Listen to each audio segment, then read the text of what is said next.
మత్తయి సువార్త 24వ అధ్యాయం 37, 38, 39 వచనాలు. నోవహు దినములు ఎలాగుండెను, మనుష్య కుమారుని రాకడయును అలాగే ఉండును.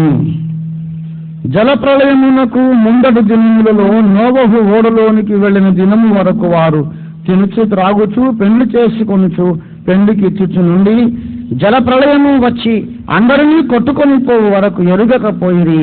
అలాగుననే మనుష్య కుమారుని రాకడ ఉండును. 42. కావున ఏ దినమున మీ ప్రభు వచ్చిన మీకు తెలియదు గనుక మెలకువగా ఉండుడి.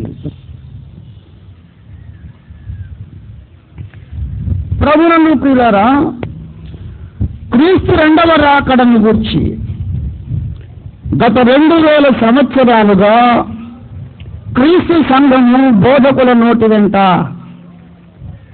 కేవలం ఒక తప్పుడు బోధన వింటూ ఉంది.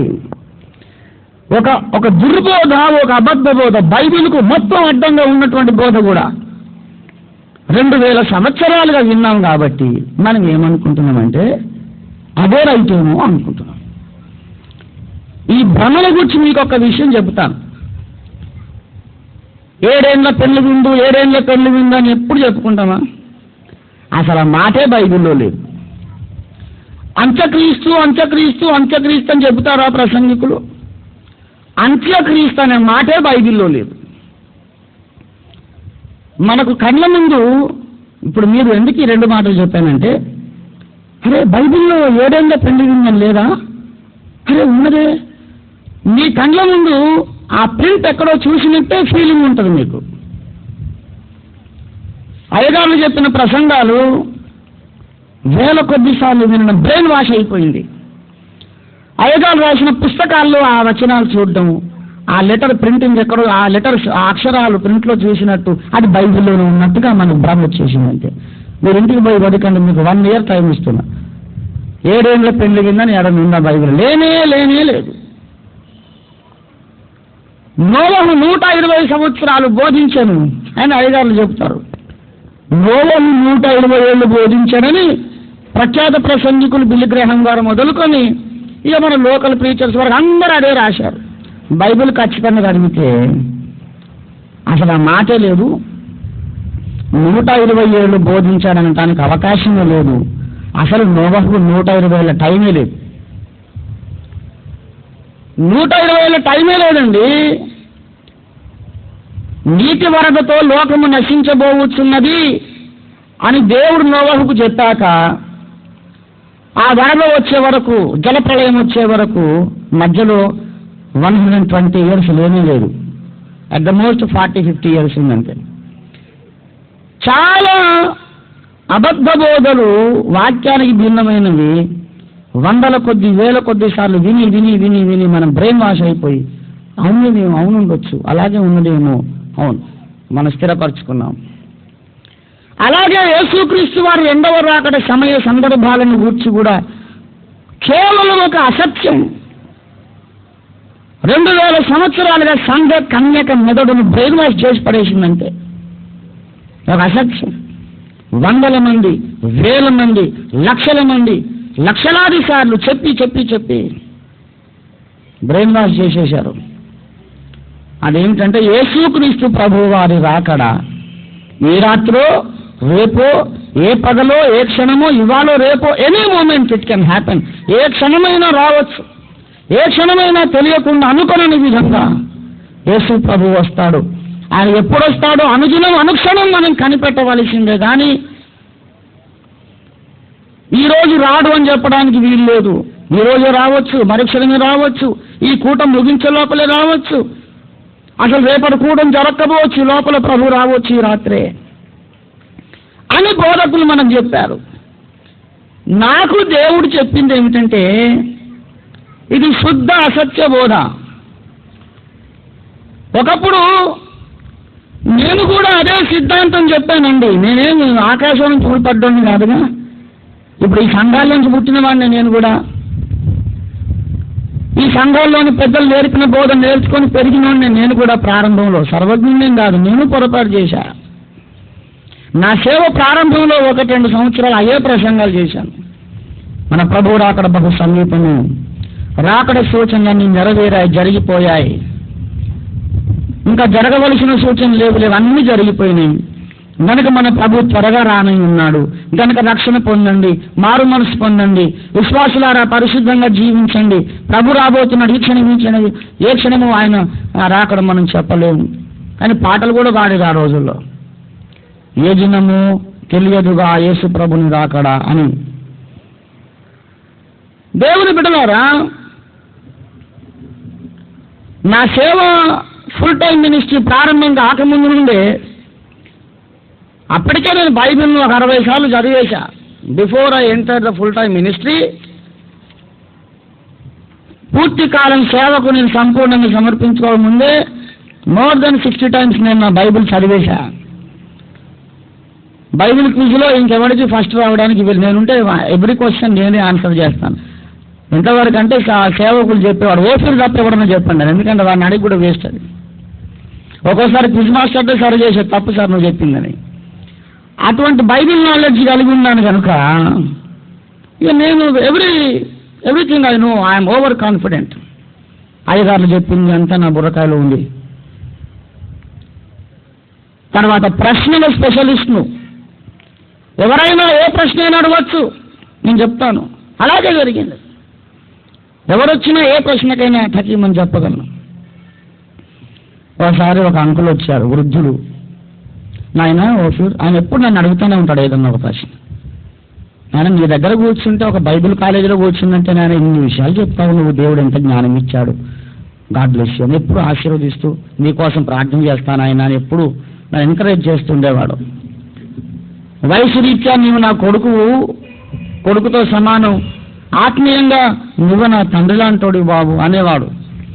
ఓసారి నా దగ్గరకు వచ్చాడు, డౌట్ వచ్చింది, ఆయన కొంచెం తీర్చగలవు. ఎంత భాగ్యవంతులు, తప్పకుండా రండి. వచ్చావు, నేను చెప్పేస్తాను అనుకున్నా. నిన్న బైబిల్ చదువుతుంటే ఒక వచనం అర్థం కాలేదు నాయన, కొంచెం ఏమనుకోకు చెప్పు. కడబోర్ అంటే ఏమిటి నాయన? అంతకుముందు ఆ ఇష్యూ ఎప్పుడు నా దృష్టికి అదొక ఇష్యూ అనుకోలే. నేను ఆ మాట చదివికి వెళ్ళిపోయా బ్లైండ్గా. అది పరిశోధించవలసిన విషయం అని అప్పుడు నాకు ఎప్పుడు తట్టలా. ఈయన అనేసరికి నా మైండ్ రెడీగా లేదు. ఆయన ఒక 2 నిమిషాలు అటు ఇటు చూసి వీళ్ళకి తెలియనట్టుందని, ఓ ఇంతేనా అంటే నీకు కూడా తెలియని విషయాలు ఉన్నాయన్నమాట అనుకొని అసంతృప్తిగా మొహం పెట్టి లేచి వెళ్ళిపోయాడు. అప్పుడు యవనొస్తుంది, చాలా లేతగా ఉన్నాను, హృదయం అహం దెబ్బతింది, గాయపడింది. అరే ఏం చెప్పలేకపోయానే, ఓడిపోయానని ఒక అహం దెబ్బతింది, గాయపడింది హృదయం. కొన్ని దినాలు అయిన తర్వాత ఒక అక్కయ్య గారు వచ్చి ముందుకు వచ్చి, చాలా ప్రియమైన అక్కయ్య, మంచి పరిశుద్ధురాలు, ప్రార్థనా పరురాలు, నా సంఘంలో సభ్యురాలే, కానీ నన్ను కూడా హెచ్చరించగలిగినటువంటి తల్లి ఆమె. నేను బాబు వాళ్ళు ప్రార్థన చేసుకున్నావని ఆయన అని అడిగేది కనబడగానే. ఏం అడుగుతాదేమని భయానికన్నా పొద్దున్నే ప్రార్థన చేసుకునేవాడిని. ఒకరు ప్రార్థన చేసుకోలేదు అనుకోండి, ఆమె నాకు రోడ్డు మీద ఎదురొస్తే పక్క సందులో మాయమైపోయేవాడిని. ఎందుకంటే డెఫినెట్గా ముందు అడిగే ప్రశ్న అదే, ఏం బాబు ప్రార్థన చేసుకున్నావా పొద్దున అంటుంది. చేసుకోలేదని చెప్తే అవమానం, నా మెంబరు నేను పాస్టర్ను. చేసుకున్నానంటే అబద్ధం. ఎందుకు వచ్చింది? ఆమె ఎదురొస్తే పక్క సందులో మాయమే. ఒక 2-3 సార్లు అది కూడా చూసింది ఆమె. ఓహో ప్రార్థన చేసుకున్నట్టుంది వాళ్ళు. అటువంటి మంచి ప్రార్థన పరురాలు ఆమె వచ్చింది. ఒకసారి బాబు 2వ రాకడ ప్రసంగాలు నువ్వు బలిగా చేస్తావు నాయన. అయితే నేను 3-4 ప్రసంగాలు విన్నాను, నీవు చాలా బాగా చెప్పావు. అయితే నాకు నోట్స్ చేసుకుంటాను, దయచేసి అసలు సంఘటనల వరుస క్రమము ఏది ఎప్పుడు జరుగుతుందో చెప్పు నాయన కొంచెం అన్నది. అదంత మాకు భాగ్యమాకే, అదంత పని, కూర్చో తప్పకుండా అని. అప్పుడు బ్యాచులర్ను నేను, టీ పెట్టుకున్నాను, ఇంట్లో వండుకొని తింటూ వచ్చేవాళ్ళు వండి పెడుతూ సేవ చేస్తుండేవాడిని. కూర్చో అక్కయ్య, నాన్న కాస్త టీ కప్పులో టీ పోసి ఇచ్చి నేను తాగి, ఇక కూర్చో రాసుకో చెప్తానని చెప్పి చెప్తా ఉన్నా.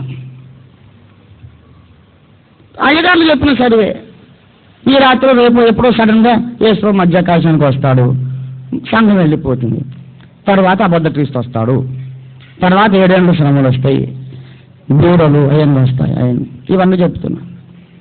ఈమె కలం పెట్టింది కాగితం మీద, ఆగిపోయింది. అది ఒక్క ముక్క రాసుకోవట్లే. ఆ ముఖమంతా పుల్లగా చేదుగా ఆమె ముఖం పెట్టింది. నాకు స్టేజ్ మీద నేను ఇక నేను I'm complete Liberty, I enjoy preaching. దేవుడు నన్ను పిలిచిన రోజు నుండి స్టేజ్ ఎక్కిన తర్వాత నాకు ఎప్పుడు భయం లేదండి. 3 కూర్చొని 2 లక్షల మంది కూర్చొని నాకు ప్రీచింగ్ లిబర్టీ ఎక్కువ. నాకు ఎటువంటి స్టేజ్ ఫియర్ కానీ వ్యతిరేకత కానీ ఉండదు. నేను ఈయన కూర్చొని కూర్చుంటే ఆమెకు చెబుతుంటే ఎదురు గాలికి సైకిల్ దొక్కినట్టు, ఎదురుగడ్డకు పైకి ఎక్కినట్టు, ఎదురు ప్రవాహానికి ఎదురీదినట్టు అలిసిపోతున్నా, చెప్పలేకపోతున్నా, ఎదురుపోయినట్టుగా నన్ను వెనక్కి దోస్తున్న ఏవో ఆత్మీయ శక్తులు. నేను ఒక వచనం ఆమెకు చెప్తుంటే కొన్ని వచనాలు ఎదురొచ్చి నన్ను బాణంలాగా తగులుతున్న బైబిల్ వచనాలే బోధిస్తుంటే నా మనస్సాక్షి గడగడలాగా తప్పు చేస్తున్నావు. దేవుని సన్నిధి అక్కడ ఉంది, చెప్పను కూడా, అయినా సరే నేను చెబుతున్నా. ఆఖరికి మొండికేసి బరి తెగించి, అట్లాగే మొండికేసి తెగించి అయ్యగారు దగ్గర నేర్చుకున్న చదువుంటే చెప్పాను. ముందు సన్నమెత్తబడుట, తర్వాత అబద్ధ క్రీస్తు వచ్చుట, 7 ఏళ్ల మహాశ్రమలు, బూరలు, ఇవన్నీ, ఆ తర్వాత 1000 ఏళ్ల రాజకీయాలు చెప్పాను. ఆమె కలం పెట్టిందంటే తీయలేదు, రాయలేదు. ఆమె కూడా ఆత్మీయురాలు కాబట్టి అర్థమైపోయింది, మీరేదో తప్పు చేస్తున్నట్టున్నాడు. ఇంట్లో స్పెషల్ ప్రెజెన్స్ ఉంది అక్కడ దేవుని సన్నిధి. నేను యథార్థంగా చూసి అసంతృప్తిగా మొహం పెట్టి వెళ్ళిపోయింది. ఎప్పుడు మెచ్చుకుంటుంది నా ప్రసంగాలు, తమ్ముడు భలే ప్రసంగం చేసేవయ్యా ఇవాళ, దేవుడు ఎంత బాగా మాట్లాడని అని ఎప్పుడు అమాయకంగా మెచ్చుకునేది. నన్ను వెరుగుడు అనకుండా లేచి వెళ్ళిపోయింది. ఈ 2వసారి హృదయం చాలా గాయపడింది. I was hurt seriously. ఆ రోజు నేను మార్కెట్కి వెళ్తున్నాను, నేను వండుకుంటున్నాను కదా, మార్కెట్ సంచి పట్టుకొని కూరగాయలు కొట్టుకుపోతున్నాను. ఇవాళ వంకాయలు వండుకున్నామా, బంగాళదుంప వండుకున్నామా, నిన్న ఏం వండుకున్నాను అబ్బా అని గుర్తు చేసుకుంటూ పోతున్నాను. ఆకాశం నుంచి ఒక స్వరం, ఆగు, ఇట్లనే ఉంటుంది, వంకాయలు దాలగడ్డలు వద్దు, పో ఇంటికి పోయింది. నాయనా ఏంటి నాయనా నువ్వేనా మాట్లాడుతున్నావు? అవును నేనే, పో ఇంటికి పో, వండుకోవద్దు ఏం లేదు, ప్రార్థించేయి పో. సరే ఇంటికి వచ్చి మళ్ళీ తాళం చేయబోదు, తీయకు అంటే నాకు పిచ్చెక్కిపోతుంది. లోపలికి బొమ్మంటాడు, తాళం చేయొద్దు అంటాడు. ఏంటి ప్రభువా, లోపలికి ఎట్లా పోవాలి ప్రభా తాళం తీయకుండా? ప్రార్థన చేస్తలే అని, నో తీయదు. ఇంటి వెనుకకు పోయి పెరటి గోడ దూచి లోపలికి పో. ఎందుకంటే నా దగ్గరికి ఎమ్మెల్యే దగ్గరికి వచ్చినట్టే వస్తుంటారు జనాలు, ఎవరికే ప్రాబ్లం ఉన్నా నా దగ్గర రావాలి.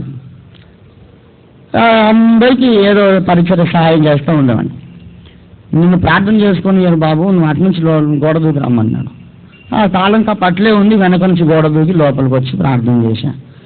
మోకాళ్ళు ఉండడము ఏమి లేదు, ఇంట్లో ఒక్క మెతుకు లేదు, టిఫిన్ లేదు, బిస్కెట్లు ఏమి లేవు, మంచిలో కుండ ఉందంతే. మోకరించడం 3 దినాలు లేవలేదు. ఇక 72 గంటలు అట్లే ఉన్నా. యేసు ప్రభు వారు నా గదిలోకి దిగొచ్చారు. ముఖమే నేను చూడలేకపోయాను పిల్లారా, భరించలేని వెలుగు కాబట్టి చూడలేదు. గుండె గడగడలాడిపోయి చచ్చిపోతారేమో అనుకున్నాను నిజంగా. ఆయన పాదాలు చూశాను.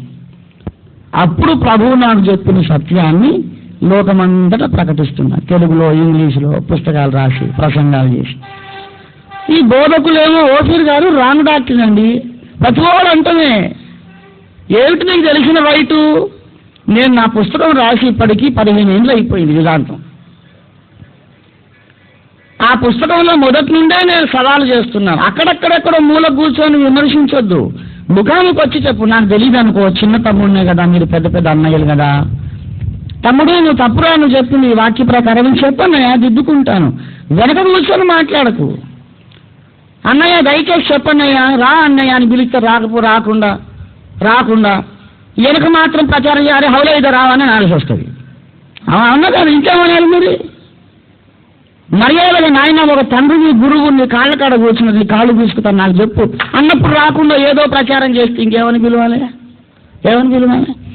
యేసయ్య కొంతమందిని ఏమన్నాడు? సర్పములారా, సర్ప సంతానమా, గుడ్డి పరిసయ్యుడా, సున్నము కొట్టిన సమాధులారా అన్నాడా లేదా? ఓ ముష్కరులారా, మీ హృదయములను చెవులను దేవుని వాక్యమునకు లోబరచని వారలారా అనలేదు? ఓ ఫూలిష్ గలేషియన్స్ అనలే? దేవుని సేవకులు తిడతారంటే తిడతారు, మరి తిట్టించుకునే పనులు చేస్తారు. భూమి మీద ఉన్నటువంటి సేవకులందరికంటే మోషే సాత్వికుడు. మోషే కూడా ఒకసారి ద్రోహులారా అన్నాడు. అల్లా మన దగ్గర ఉండే క్రైస్తవ మూక ఎటువంటి మూక అంటే మోషే అంతటి సాత్వికుని కూడా తిక్కరేగేటట్టు చేస్తారు. సాక్షాత్తు ప్రభు అయిన యేసు వచ్చినా ఆయన కూడా కోపం వచ్చిందాకా చేస్తారు. అంత గొప్పోళ్ళు అన్నమాట. యేసు ప్రభుకే కోపం వచ్చింది, నాకు రాదా? ఎవరన్నారు మీరు అట్లా దూషించవచ్చునా? ఏమండి, దూషించకూడదు. యేసు ప్రభు దూషించాడా? అంత మౌనముగా సిలువలో ఎట్లా ఉన్నాడు? ఏమండి, సిలువలో ఆయన నిందించి వారిని ఏమాత్రం దూషించకుండా మౌనముగా భరించాడు కదా. నువ్వు యేసు ప్రభులాగా ఉండాలి నాయన, అలా దూషించకూడదు అన్నాడు.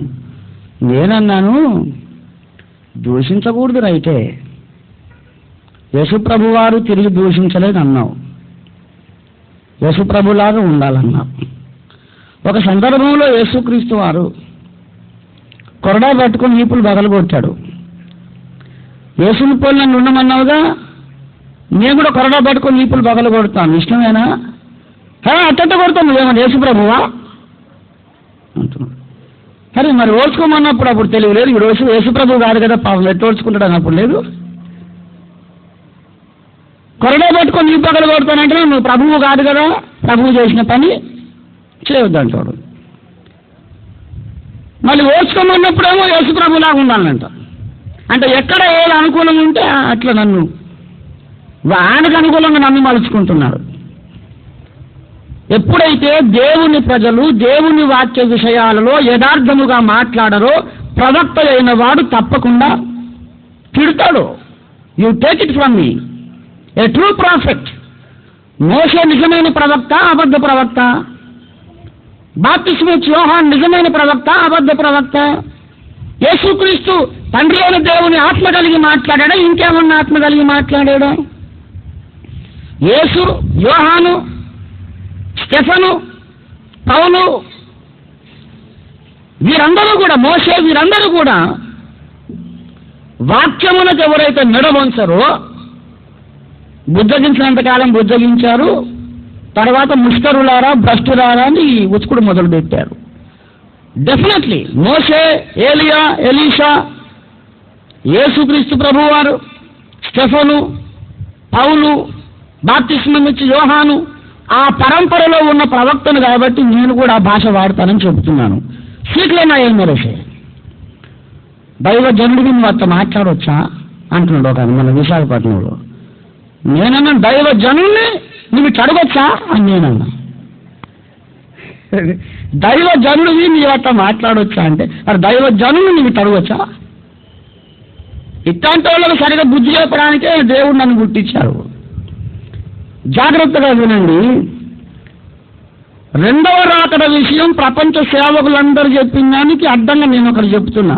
ఎందుకంటే నాకు డాలర్ దొరికినందుకు బోధ మార్చుకోలేదు, ఇంకేదో దురుద్దేశంతో బోధ చేసేది కాదు. ఉపవాస ప్రార్థనలోకి నడిపించి 3 దినాలు రాత్రింబగళ్ళు నాకు ఆహారం నీళ్లు లేకుండా దేవుడు మోకరింపజేసి ప్రత్యేక దేవ దర్శనములో నాకు దేవుడు బయలుపరిచిన సత్యాన్ని ప్రకటిస్తున్నాను తప్ప ఏదో ధన సంపాదన కొరకు కాదు. యేసుక్రీస్తు ప్రభువు వారు ఈ రాత్రో రేపో వస్తాడు, ఎప్పుడైనా రావచ్చు, ఎప్పుడైనా రావడానికి అవకాశం ఉంది అని ప్రఖ్యాత బోధకులు చెబుతున్నదంతా కూడా తప్పున్నర తప్పు, 100% తప్పు. There is not an iota of truth in that. It is against the whole Bible. ఎందుకో చెబుతున్నాను వినండి. చెబుతున్నారు ఏమిటంటే ఇప్పుడు చెప్పండి, దయచేసి శ్రద్ధగా వినండి. యేసుక్రీస్తు ప్రభువు రాకడ ఈ రాత్రో రేపో శ్రమల కాలమునకు ముందు వచ్చును అని బోధకులు చెబుతున్న ఆ బోధకు ఉన్న ఒక్కొక్క కారణాన్ని నేను ఎత్తి చెప్పి అది ఎందుకు తప్పో మీకు వివరిస్తాను. ఇప్పుడు తప్పు అంటే మీకైనా అర్థం కావాలిగా ఎందుకు తప్పు నేను చెప్తాను వినండి. ప్రీ ట్రిబ్యులేషన్ ర్యాప్చర్ థియరీ అంటారు దాన్ని. అంటే ట్రిబ్యులేషన్ అంటే శ్రమల కాలం, ప్రీ అంటే బిఫోర్ అని అర్థం. ప్రీ ట్రిబులేషన్ అంటే శ్రమల కాలంలో ముందు అని అర్థం. ప్రీ ట్రిబులేషన్ ర్యాప్చర్ అంటే ఎత్తబడుట అని అర్థం. ప్రీ ట్రిబులేషన్ ర్యాప్చర్ అంటే శ్రమల కాలంలో ముందే సంఘము ఎత్తబడుట అనే సిద్ధాంతం most widely accepted doctrine in the church. చాలా అత్యంత విస్తారముగా విస్తరించినటువంటి బోధ. అయితే ప్రియులారా, శ్రమల కాలమునకు ముందు ఏదో ఒక క్షణంలో అనుకోకుండా ప్రభు రావడానికి అవకాశమే లేదు అని నేను మీకు ఈ రాత్రి ఖండితంగా నిరూపిస్తాను. You take it from me. I'm going to prove to you that Christ cannot come back and the church cannot be raptured unless the great tribulation is over. అబద్ధ క్రీస్తు వచ్చి 42 నెలల పాటు సంఘము హింసింపబడేదాకా యేసు మధ్యాకాశానికి రావడానికి వీల్లేదు. సంఘం ఎక్కడికి వెళ్ళదు, ఎత్తబడదు. ఎత్తబడినా యేసు ప్రభు మధ్యాకాశానికి వచ్చినా సంఘం ఎత్తబడిన. ఇదంతా ఎప్పుడు జరగాలంటే మొదట అబద్ధ క్రీస్తు రావాలి, తర్వాతనే యేసయ్య రావాలి, మనం పోవాలి. ఇది నేను చెప్పే బోధ పూర్తిగా. అది బైబిల్ ప్రకారం ఎందుకు సత్యము నేను మీకు చెప్తాను. మనకు మనుషులు చెప్పేది ఆధారమా, లేఖనం ఆధారమా? పౌలు అంటాడు, లేఖనమేమి చెప్పుచున్నది అన్ని విషయాలలో బైబిలే మనకు సుప్రీంకోర్టు. బైబిల్ చెబుతున్న విషయాన్ని మీరు గమనించండి దయచేసి. మొట్టమొదట 2వ తెస్సలోనిక పత్రిక 2వ అధ్యాయం. Now may the revolution begin in your mind. 2వ తెస్సలోనిక పత్రిక 2వ అధ్యాయం ప్రారంభ వచనం నుండి నేను చెబుతున్నాను గమనించండి. సహోదరులారా, ప్రభు దినము ఇప్పుడే వచ్చి ఉన్నట్లుగా ఆత్మ వలననైనను మాట వలననైనను నా వద్ద నుండి వచ్చినదని చెప్పిన ఒక పత్రిక వలననైనను ఎవడైనను చెప్పిన ఎడల మీరు త్వరపడి చంచల మనస్కులు కాకుండా వలనను బెదరకుండా వలనను మన ప్రభు యేసుక్రీస్తు రాకడను బట్టి మనం ఆయనతో కూడుకొరటను బట్టి మిమ్మల్ని వేడుకొనిచున్నాము. యేసుక్రీస్తు యొక్క రాకడ ఇప్పుడే వచ్చేస్తుందని మొదటి శతాబ్దంలోనే చాలా మంది చెప్పారు. అయితే వాళ్ళు చెప్పినంత మాత్రాన రాదు, మీరు నమ్మొద్దు, త్వరపడి చంచల మనస్కులు కావద్దని పౌలు చెబుతున్నాడు. మీరు స్కోఫీల్డ్ బైబిల్ కానీ, డేట్స్ బైబిల్ కానీ, ఓపెన్ బైబిల్ ఎక్కడన్నా మీరు బైబిల్ డిక్షనరీ చూడండి. 2వ తెస్సలోనిక పత్రిక వ్రాయడానికి పౌలుకున్న కారణం ఏమిటి? What was the reason for Paul to write the second Thessalonian epistle? క్లియర్గా చెప్తారు. Any Bible dictionary you can kindly refer. మొదటి శతాబ్దములో క్రీస్తు రాకడను గూర్చి ప్రచారములో ఉన్న తప్పుడు అభిప్రాయములను దిద్దుట కొరకే పౌలు ఈ పత్రిక రాశాడు అని చెబుతున్నారు పెద్దలంతా కూడా. That is the fact. మొదటి శతాబ్దంలోనే ఇదిగో వచ్చేసారని చెప్పుకున్నారు. వాళ్ళకు కూడా కొన్ని కారణాలు ఉన్నాయి. గత రాత్రి చెప్పాను. నా రాకడకు ముందు కరువులు వస్తాయి అని ప్రభు చెప్పాడు. అపొస్తలుల కార్యాలు 11:28లో లోకవ్యాప్తమైన ప్రపంచవ్యాప్తమైన ఒక కరువు కైసరు క్లౌదియా చక్రవర్తి కాలంలో వచ్చింది. World wide famine. నా రాకడకు ముందు మీరు సకల జనముల చేత ద్వేషించబడి చంపబడతారు, జనులు మిమ్మల్ని శ్రమల పాలు చేసి చంపెదరు అని ప్రభు చెప్పాడు. ఆ మాట ప్రకారమే అపొస్తలుల కార్యాలు 7వ అధ్యాయంలో చివరి భాగంలో స్టెఫను ప్రథమ హతసాక్షిగా రాళ్లు కొట్టి చంపబడ్డాడు.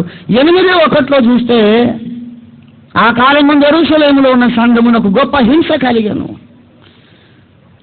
12వ అధ్యాయంలో చూస్తే రాజైన హేరోదు యాకోబు, పేతురు యొక్క తమ్ముడైన యాకోబు, జబదయి కుమారుల్లో ఒకడు, యాకోబును ఖడ్గము చేత హేరోదు చంపించాడు. తమ కళ్ళ ముందే ఇంతమంది భక్తులు హతసాక్షులుగా చంపబడుతున్నారు కనుక యేసు రాకడ వచ్చేసింది అనుకున్నారు. వాళ్ళది కూడా నిరాధారమైన బోధేమి కాదు, కొద్దిపాటి ఆధారాలు ఉన్నాయి. అయినా పౌలు అంటున్నాడు, ఏదో కరువులు వస్తాయి, హతసాక్షులు అవుతారని ప్రభు చెప్పాడు. మన కళ్ళ ముందు స్టెఫను చచ్చిపోయాడు, యాకోబు చంపబడ్డాడు, ఏదో కరువు వచ్చేది. అంత మాత్రాన బాబు తొందరపడి నిర్ణయాలు చేసేసి బోధలు చేయబాకండి, ఇప్పుడప్పుడే ప్రభు రాడు అని అక్కడ పౌలు చెబుతున్నాడు. 2 కొరింథీ 2వ అధ్యాయం, 2వ తెస్సలోనిక పత్రిక 2వ అధ్యాయం చూడండి దయచేసి. ఎప్పుడైతే మీరు త్వరపడి ఆ దుర్బోధలు నమ్మి చంచల మనస్కులు కావద్దని పౌలు చెప్పాడు. మనం అడుగుదాం పౌలును, మరి పౌలన్నా మరి ఎప్పుడు వస్తాడు ప్రభు? చూడు, మన కళ్ళ ముందు కరువులు వచ్చేస్తున్నాయి, భూకంపాలు వచ్చేస్తున్నాయి, తెగుళ్ళు వచ్చేస్తున్నాయి, విశ్వాసులు అనేక మంది చంపబడుతున్నారు. అయినా ప్రభు రాకడ ఇప్పుడప్పుడే రాదంటున్నావు. కొన్ని సూచనలు జరుగుతున్నా మరి ఇప్పుడే రాడంటే ఎప్పుడు వస్తాడు ప్రభు చెప్పు. పౌలు దానికి సమాధానం ఇస్తున్నాడు. 3వ వచనం, మొదట భ్రష్టత్వము సంభవించి నాశన పాత్రుడగు పాప పురుషుడు బయలుపడితేనే గాని ఆ దినము రాదు. Language cannot be more clear. He is as clear as possible. మొదట భ్రష్టత్వము సంభవించి నాశన పాత్రుడకు పాప పురుషుడు బయలుపడాలి. అలా బయలుపడితేనే గాని ప్రభు రాకడ సంభవించదు, ప్రభు దినం రాదు. ఇక్కడ పౌలు ప్రభు దినం అంటే అది యెహోవా దినం అని ఇంకోటని చేయబాకండి. నిన్న రాత్రే చెప్పాను, ప్రభు దినం అని పౌలు వాడాడు అంటే పౌలు పరిభాషలో పాలైన్ వొకాబ్యులరీ అదొక సబ్జెక్ట్ అండి. అసలు సేవకులు అందరూ వచ్చి కూర్చొని ముందు నేర్చుకోవాల్సిన పాఠాలు బోర్డు ఉన్నాయి. అక్కడెక్కడ కూర్చొని గూడుపుటాన్ని చేయటం కాదు, నేర్చుకోవాల్సిన చదువు చాలా ఉంది. పాలైన్ క్రిస్టాలజీ, పాలైన్ థియాలజీ, పాలైన్ వొకాబులరీ నేర్చుకోవాలి. ప్రభు రాకడ దినాన్ని పౌలు తన పరిభాషలో ప్రభు దినం అని పిలుస్తాడు. కొంతమంది ప్రభు దినం ఇప్పుడే రాదని చెప్పాడంటే అది ఈ సంగవెత్తబడే రోజు కాదండి. ఓఫీర్ గారికి తెలియదు, ఓఫీర్ గారికి సరిగ్గా తెలియదు. ప్రభు దినం ఇప్పుడే రాదనంటే అవును కరెక్టే రాశాడు, కానీ that doesn't mean the second coming, the rapture of the church. సంగవెత్తబట్టు గురించి అంటంలా. అసలు ప్రభు దినం అంటే యెహోవా మహాదినం అని మలాకి, యోవేలు వీళ్ళందరూ రాశారు. యెహోవా మహాదినం అది వేరు. ఆ దినం కూడా చెబుతున్నాడని మళ్ళీ మిమ్మల్ని తిరిగి రద్దు చేస్తారు బోధకులు. అందుకే నా ముందుకొచ్చి మాట్లాడి సరిగ్గా చదువు చెప్తానని చెప్తున్నాను. ప్రభు దినం అని పౌలు అన్నాడంటే యెహోవా ఉగ్రత మహాదినం అని కాదు. అసలు ప్రభు దినం అని పౌలు వాడినప్పుడు పౌలు యొక్క అర్థం ఏంటో మీకు మొదటి దశలోనిక పత్రిక 5వ అధ్యాయంలో తెలుస్తుంది. మొదటి దశలోనిక 5వ అధ్యాయం చూడండి ఏమన్నాడు. సహోదరులారా, ఆ కాలములను గూర్చియు ఆ సమయములను గూర్చియు మీకు వ్రాయనక్కర లేదు. రాత్రివేళ దొంగ ఎలాగో వచ్చునో అలాగే ప్రభు దినము వచ్చునని మీరు బాగుగా ఎరుగుదురు, బాగుగా మీకు తెలియను. ఇప్పుడు ప్రభు దినం అనే మాట వాడాడు. మరి ఆ దినములు, ఆ కాలములు, ఆ సమయములు అన్నాడు. ఏ కాలములు ఏ సమయములు ప్రస్తావిస్తున్నాడు పౌలు? ఏ కాలములు ఏ సమయములు? అంతకు ముందు అధ్యాయంలో ఉన్న సమయాలు కాలములు. అంతకు ముందు అధ్యాయంలో ఏం చెప్పాడు? 16వ వచనం నుండి ఆర్భాటముతోను ప్రధాన దూత శబ్దముతోను దేవుని బోరతోను పరలోకము నుండి ప్రభువు దిగి వచ్చును. క్రీస్తునందు మృతులైన వారు మొదట లేస్తారు. ఆ మీదట సజీవులమై నిలిచిండే మనం వాళ్ళతో కూడా ఏకంగా ప్రభువును ఎదుర్కోవడానికి ఆకాశ మండలానికి మేఘాల మీద కొనిపోబడతాం అని చెప్పి ఆ కాలములు ఆ సమయములు అంటే ఏ కాలములు? ఆర్భాటముతో ప్రధాన దూత శబ్దముతో ప్రభు దిగి వచ్చే కాలములు సమయములు. క్రీస్తునందు మృతులైన వారు లేచి పునరుద్ధానులై బ్రతుకున్న భక్తులు మహిమ శరీరధారులై వాళ్ళు వీళ్ళు కలిసి మేఘాల మీద పరలోకానికి ఎత్తబడే ఆ కాలం ఆ సమయం చెబుతూ అక్కడ ప్రభు దినం అనే మాట వాడాడు. కనుక అదంతా అధిక తెలివి, అధిక పాండిత్యం. అదంతా the day of the lord వేరు, ద లార్డ్స్ డే వేరు అని ఏ నెలలో చెప్తారు. అదే ఓ సబ్ జరూరత్ నహీ హై. When Paul says the Lord's day, the day of the Lord, he means the day of the rapture. Let this point be settled and confirmed in your minds. ఈ విషయాన్ని స్థిరపరచుకోండి. ప్రభు దినం ఇప్పుడే వచ్చి ఉన్నట్టుగా ఎవడైనా చూపితే నమ్మొద్దంటే యేసయ్య రాకడ దినం ఇప్పుడప్పుడే రాదని చెప్పి అర్థం చేసుకోండి. మరి మన కళ్ళ ముందే ప్రపంచవ్యాప్తమైన కరువు వచ్చింది, మన కళ్ళ ముందే భక్తులు హత్సాక్షులు అవుతున్నారు, అయినా ఇప్పుడే ప్రభు రాడు అంటే మరి ఎప్పుడు వస్తాడు పౌలన్నా ఆయన అడిగితే దానికి చెప్పాడు ఏంటంటే, మొదట భ్రష్టత్వం సంభవించాలి, ఆ తర్వాత నాశన పాత్రుడు పాప పురుషుడు బయలుపడాలి, అలా బయలుపడితేనే తప్ప ఆ దినం రాదు. అక్కడికి మనకి ఇంకా అర్థం కాని భాషే. భ్రష్టత్వం సంభవించినందుకు ఇప్పుడు సంభవించలేదు ఏంటండి? ఇప్పుడు సంభవించలేదా? సంఘంలో బోల్డంత భ్రష్టత్వం ఉంది. అబద్ధ క్రీస్తు ఆత్మ అంటే ఆత్మ వచ్చును, ఇదివరకే లోకంలో ఉందని చెప్పాడుగా యోహాను అని మళ్ళీ అనుకోవచ్చు మీరు. అందుకనే మళ్ళీ క్లియర్ చేస్తున్నాడు. అడుగుదాం పౌలు, ఏంటి పౌలన్నా అర్థం కాని భాష మాట్లాడతావు, మొదటి భ్రష్టత్వం సంభవించి నాశన పాత్రుడు పాప పురుషుడు బయలుపడుట అంటే ఏమిటి? కొంచెం నాకు అర్థమయ్యే భాషలో చెప్పన్నయ్యా అని అడిగితే 4వ వచనంలో ఇంకా క్లియర్ చేస్తున్నాడు ఆయన.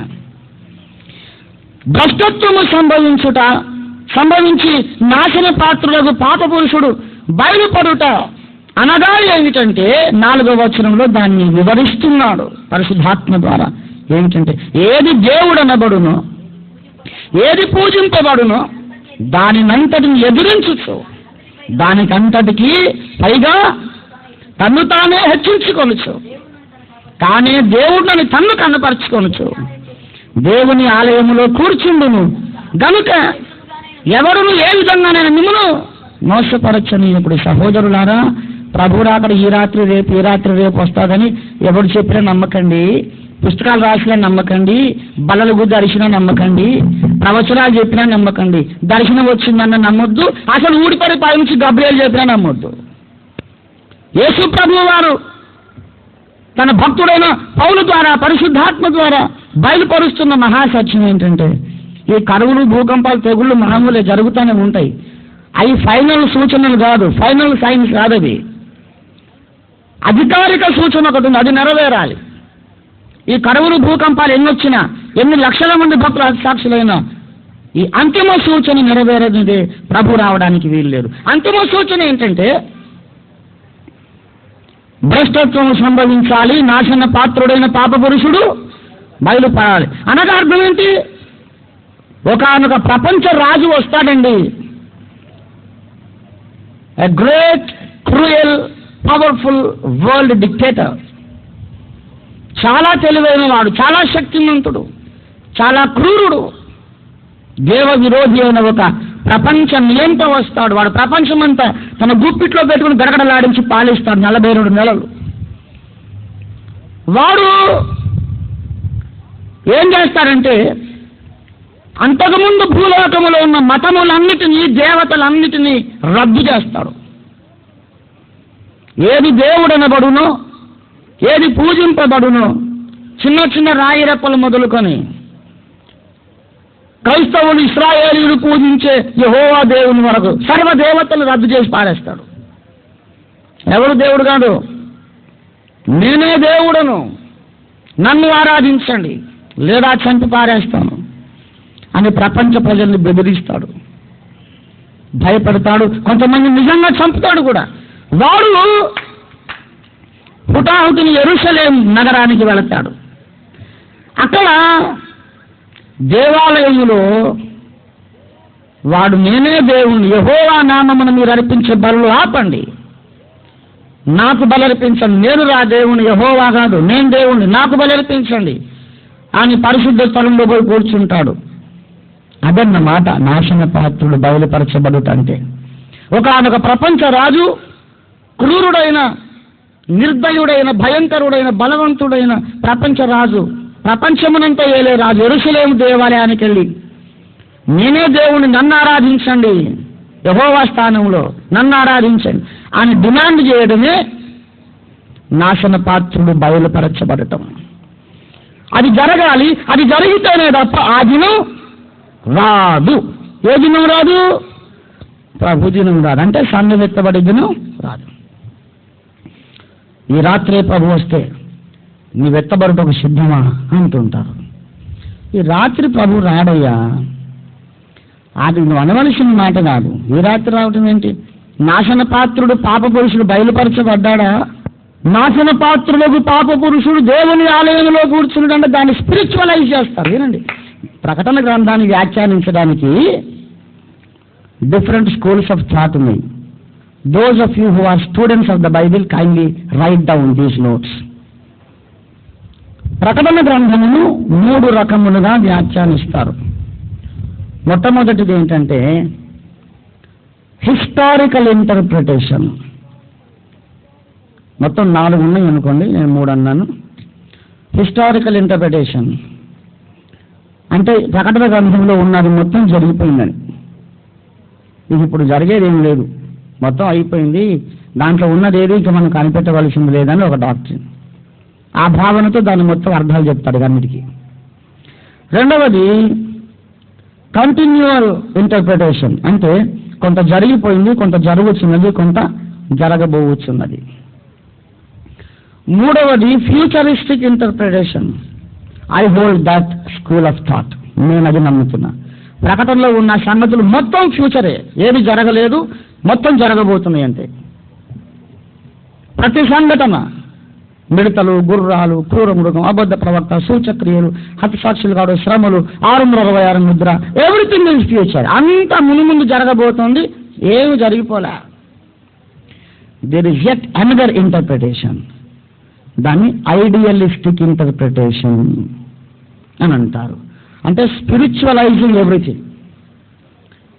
ఎట్లా స్పిరిచువలైజ్ చేస్తారంటే అన్నిటికీ ఆధ్యాత్మిక భావన, అక్షరార్థం లేదని. ఇప్పుడు మందిరం అంటే ఈ రోజుల్లో మందిరం ఉన్నదా? మనమే దేవుని ఆలయం.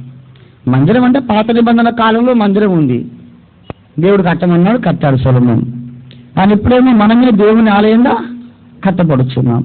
కనుక ఈ రోజుల్లో వాడు దేవుని ఆలయంలో కూర్చుంటున్నంటే అర్థం ఏంటంటే సంఘమే దేవుని ఆలయం. దేవుని ఆలయంలో వాడు కూర్చోవడం దేవుని స్థానంలో అంటే దేవుని వాక్యం యొక్క స్థానంలో దుర్బోధలు ఆక్రమించటం. కనుక ఆధ్యాత్మిక ప్రపంచంలో క్రీస్తు సంఘం అనే దేవాలయంలో అబద్ధ క్రీస్తు ఆల్రెడీ కూర్చున్నాడు, నెరవేరిపోయింది అని అన్నమాట. సంఘ దేవాలయమును గూర్చి కాదు చెప్పేది ఇక్కడ.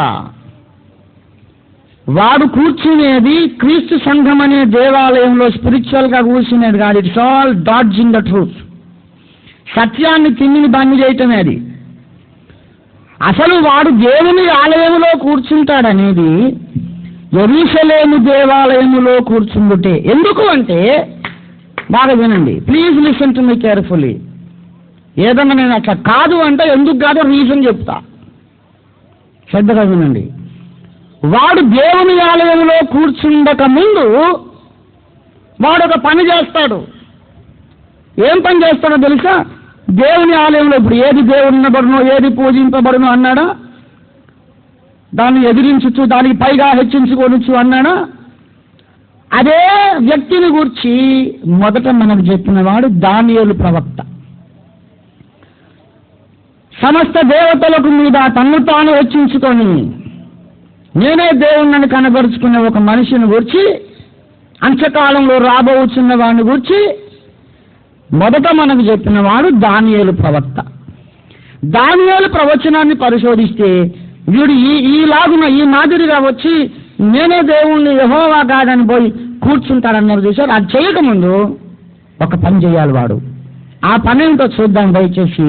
రండి నాతో పాటు దానియేలు గ్రంథము 11వ అధ్యాయంలోకి రండి దయచేసి. దానియేలు 11వ అధ్యాయం 36 చదవండి దయచేసి. ఆ రాజు ఇష్టానుసారముగా జరిగించి తను తానే హెచ్చించుకొనుచు అతిశయపడుచు ప్రతి దేవత మీదను దేవాది దేవుని మీదను ఉగ్రత సమాప్తి అగు వరకు అంతటా నిర్ణయించాడు. మీకు ఈ భాషకు ఆ భాషకు ఏమన్నా పోలికలు కనపడ్డాయా? 2వ తెస్సలోనిక పత్రిక 2వ అధ్యాయం 4వ వచనం, దానియేలు 11వ అధ్యాయం 36వ వచనం. పోలికలు ఉన్నాయంటారా లేవంటారా? అక్కడ ఏమన్నాడు? ఏనాయనా, ఏది దేవుడనబడునో, ఏది పూజింపబడునో దానంతటిని ఎదిరించుచు దేవుని ఆలయములో వాడు కూర్చుండునంటే, ఆలయం అనగా సంఘము, సంఘమే ఆలయం, సంఘంలో వాడు కూర్చుంటాడంటే వాడు ఆల్రెడీ సంఘంలో ఉన్నాడని చెప్పేది శుద్ధ తప్పుడు బోధ. అట్లా చెప్తున్నాడు ఒక ఆయన ఈ మధ్య. రాంగ్. ఎందుకో చెప్తున్నా వినండి. వాడు తానే దేవుణ్ణి కనబరుచుకొని కూర్చుండక ముందు ఒక పని చేస్తాడు. అదేంటో చెప్తున్నా. అది దానియేలు చెప్పాడు మనకు. దానియేలు 11వ అధ్యాయంలో 36లో ఈ మాట అన్నాడు. ఆ రాజు తన్ను తానే హెచ్చించుకొని అతిశయపడుచు ప్రతి దేవత మీదను దేవాది దేవుని మీదను కదా, ప్రతి దేవత మీదను దేవాది దేవుని మీదను గర్వంగా, అదే పని కదా 2వ తెస్సలోనిక 2:4లో చెప్పింది. అదే పని ఏది దేవుడు అనబడును అంటే ప్రతి దేవత మీదనన్నమాట కదా. కనుక అలా చేయకముందు వాడు ఒక పని చేస్తాడు. 31వ వచనం ఏంటంటే, అతని పక్షమున సూర్యులు లేచి పరిశుద్ధ స్థలపు కోటను అపవిత్రపరచి అనుదిన బలి నిలిపివేసి నాశనకరమైన హే వస్తువు పరిశుద్ధ స్థలములో నిలవబెట్టుదురు. వాడు నేనే దేవుణ్ణని దేవాలయంలో కూర్చుండక ముందు ఒక పని చేయాలి. ఏంటంటే అనుదిన బలి నిలిపివేయాలి. క్రీస్తు సంఘమే దేవాలయం, ఇందులోనే కూర్చున్నాడంటే మరి బలి నిలిపివేయడం ఎక్కడ జరిగిందని అడగాలి. అట్లా అడిగేంత నాలెడ్జ్ విశ్వాసులకు ఉండదు కాబట్టి అరే బలి మరమని చెప్పిండు భయ అని ఒప్పుకుంటారు అన్నమాట. అర్థమైందని చెప్పిన మాట. అక్కడ పౌలు చెప్పిన దేవాలయం అంటే సంఘం అనే సంగతి తప్పు. ఎందుకు తప్పు అర్థమైందా? సంఘంలో కూర్చునేది కాదు. సంఘంలో కూర్చోవాలంటే సంఘమే ఆలయం అయితే ఒప్పుకుంటాం. వాడు కూర్చోకముందు ఏం చేయాలి? అనుదిన బలి నిలిపివేయాలి. నిలిపివేయాలంటే బలి జరుగుతూ, మరి సంఘంలో అనుదిన బలి జరుగుతుందా? అసలు మనకు బలులు ఉన్నాయా? కల్వరిలో యేసు చేసిన బలి తప్ప మనం మళ్ళీ బలులు అర్పిస్తున్నామా? అనుదినము ఉదయ సాయంత్రముల్లో బలి అర్పించే కాలం ఇది కాదు. మరి ఈ కృపాయుగం లేక రక్షణ యుగం, సువార్త ప్రకటించే యుగంలో కూడా బలి అనేది జరుగుతున్న ప్రదేశం ఒకటి ఉంది. ఎక్కడ? ఇశ్రాయేల్ దేశంలో. మోషే ధర్మశాస్త్రానుసారము మరలా బలి కర్మకాండ నెలకొల్పాలని వారు ప్రయత్నం చేస్తున్నారు. అందుచేత భవిష్యత్తులో ఇశ్రాయేల్ దేశంలో ఉన్న యెరూషలేం దేవాలయంలో మళ్ళీ మోషే ధర్మశాస్త్రానుసారమైన కర్మకాండ ప్రారంభం అవుతుంది. లేవి యాజకత్వం ఉంటుంది. ఉదయ సాయంకాల బలులు ఉంటాయి. అవి మొదలయ్యాక వీడొచ్చి ఆ బలి నిలిపేసి నేను దేవుని నాకు అర్పించమంటాడు. అందుచేత సంఘం అనే దేవాలయంలో కూర్చోవడం అనేదంతా అధిక తెలివి కాదు కాదు కాదు కాదు. యెరూషలేం దేవాలయంలో లిటరల్గా ఒకడొచ్చి కూర్చుంటాడు. వాడొచ్చి కూర్చునేదాకా ఆ దినము రాదు. ఏ దినం రాదు? అక్షరార్థమైన యెరూషలేం దేవాలయంలో ఒక అక్షరార్థమైన శరీరి అయినటువంటి ఒకానొక రాజు నేనే దేవుణ్ణని వెళ్ళి కూర్చునే వరకు కూడా ప్రభు యొక్క దినం, సంఘం ఎత్తబడే దినం రాదు. అది మొట్టమొదటి మాట. ఒకవేళ ఓఫీర్ గారు మరి వాడు వచ్చేదాకా యేసయ్య రాడు అంటే మరి రాకడెప్పుడో మనకు తెలిసిపోయినట్టే కదా. మరి రాకడ మనకు తెలవదని ఉంది కదండి అనే ప్రశ్న వస్తుంది. నేను ఎందుకు మనుషులను పిలుస్తానంటే ఇట్లా ప్రశ్నలు వేస్తూనే ఉండాలి. Intelligent questions, not foolish questions like novo పెళ్ళం పేరేంటిది, కైన్ భార్య ఏంటిది, అది ఇటువంటివి కాదు. ఇంటెలిజెంట్ క్వశ్చన్స్ అడగాలి, నేను చెప్పాలి. అప్పుడు నేను నేర్చుకుంటా, మీరు నేర్చుకుంటా, మనం కలిసి ఎదుగుతాం. I love answering intelligent questions, sincere questions. అది మంచి ఇంటెలిజెంట్ క్వశ్చనే. ఏది? ఇప్పుడు వాడు మొదట దుష్టత సంభవించి నాశన పాత్రుడు ఒక పాప పురుషుడు బయలుపరచబడి అంటే యెరూషలేం దేవాలయంలో వాడు అక్షరార్థంగా కూర్చునేదాకా ఆ దినం రాదు. అంటే ప్రభు ఇవాళ రావడానికి గ్యారంటీగా చెప్పొచ్చు. వాడు వచ్చి కూర్చున్న తర్వాత అప్పుడు చెప్తే ఇక ప్రభు వచ్చేస్తాడు కదా. మనం ఇట్లా కొంతకాలం బ్రతికితే ఓ ప్రపంచ ప్రభుత్వం వచ్చేస్తుంది. ఆ ప్రపంచ రాజుగారు కొంతకాలం వేలిన తర్వాత పోయి యెరూషలేంలో కూర్చొని నేను దేవుణ్ణి అంటాడు. మనకు తెలిసిపోద్ది పోయి జరిగింది కాబట్టి ఇంకా ప్రభు వచ్చేస్తాడని. మరి ప్రభు దొంగ వలె వస్తాడు నిండుగా. ఏ గడియో ఏ జామో తెలియకుండా వస్తాడు నిండుగా. మరి మనకు తెలిసిపోయినట్టే కదా ప్రభుడు అక్కడ తెలిసిపోయినట్టే కదా. మరి అలాగైతే లేఖనం అబద్ధం అయిపోయిందా? అసలు ఆ దినమైనను ఆ గడి అయినను తండ్రి మాత్రమే కాక పరలోకపు దూతలైనను మనుష్య కుమారుడైనను జరుగుతారు. అసలు ఆ దినం ఎప్పుడో ఏసయ్యకే తెలవకపోతే ఓసిరి గారికి తెలిసింది ఏమిటండి?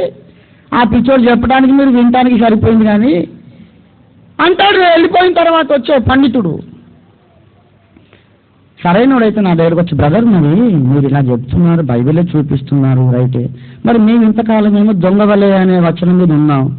అఫ్కోర్స్ ఈ వచనం మేము ఎత్తుకోలేదు అనుకోండి, రెండవ తెస్సలోనిక 2:3-4 ఎత్తుకోలేదు అనుకోండి బ్రదర్, కానీ మేము ఎక్కువ దాని మీద స్ట్రెస్ చేసాం, దొంగ వలె వస్తాడు తెలియదని. మరి దీన్ని మీరు ఎలా సమర్థిస్తారండి అని అడగాలి. వాడు సంస్కారవంతుడంటే. రాకుండా వాడు చెప్పేది ఏంటంటే అనేవాడు సంస్కారవంతుడు కాదు, అన్కల్చర్డ్ ఫెలో. నేను చెప్తున్నాను వినండి, అసలు యేసు ప్రభు దొంగలాగా వస్తారని ఎవరు చెప్పారు మీకు నేను అడుగుతున్నాను. యేసు ప్రభు వారు సంగమునకు తెలియకుండా దొంగ వలె వస్తాడనేది శుద్ధ తప్పుడు అభిప్రాయం. It is nowhere said in the Bible. మళ్ళా చెప్తు, let me repeat my statement and I'm happy all my words are being recorded. నేను తిట్టినా గద్దించినా ఏదైనా రికార్డ్ చేయమని చెప్తాను నేను, ఎందుకంటే ఆఫ్ ద రికార్డ్ ఏది మాట్లాడను నేను. I repeat my statement.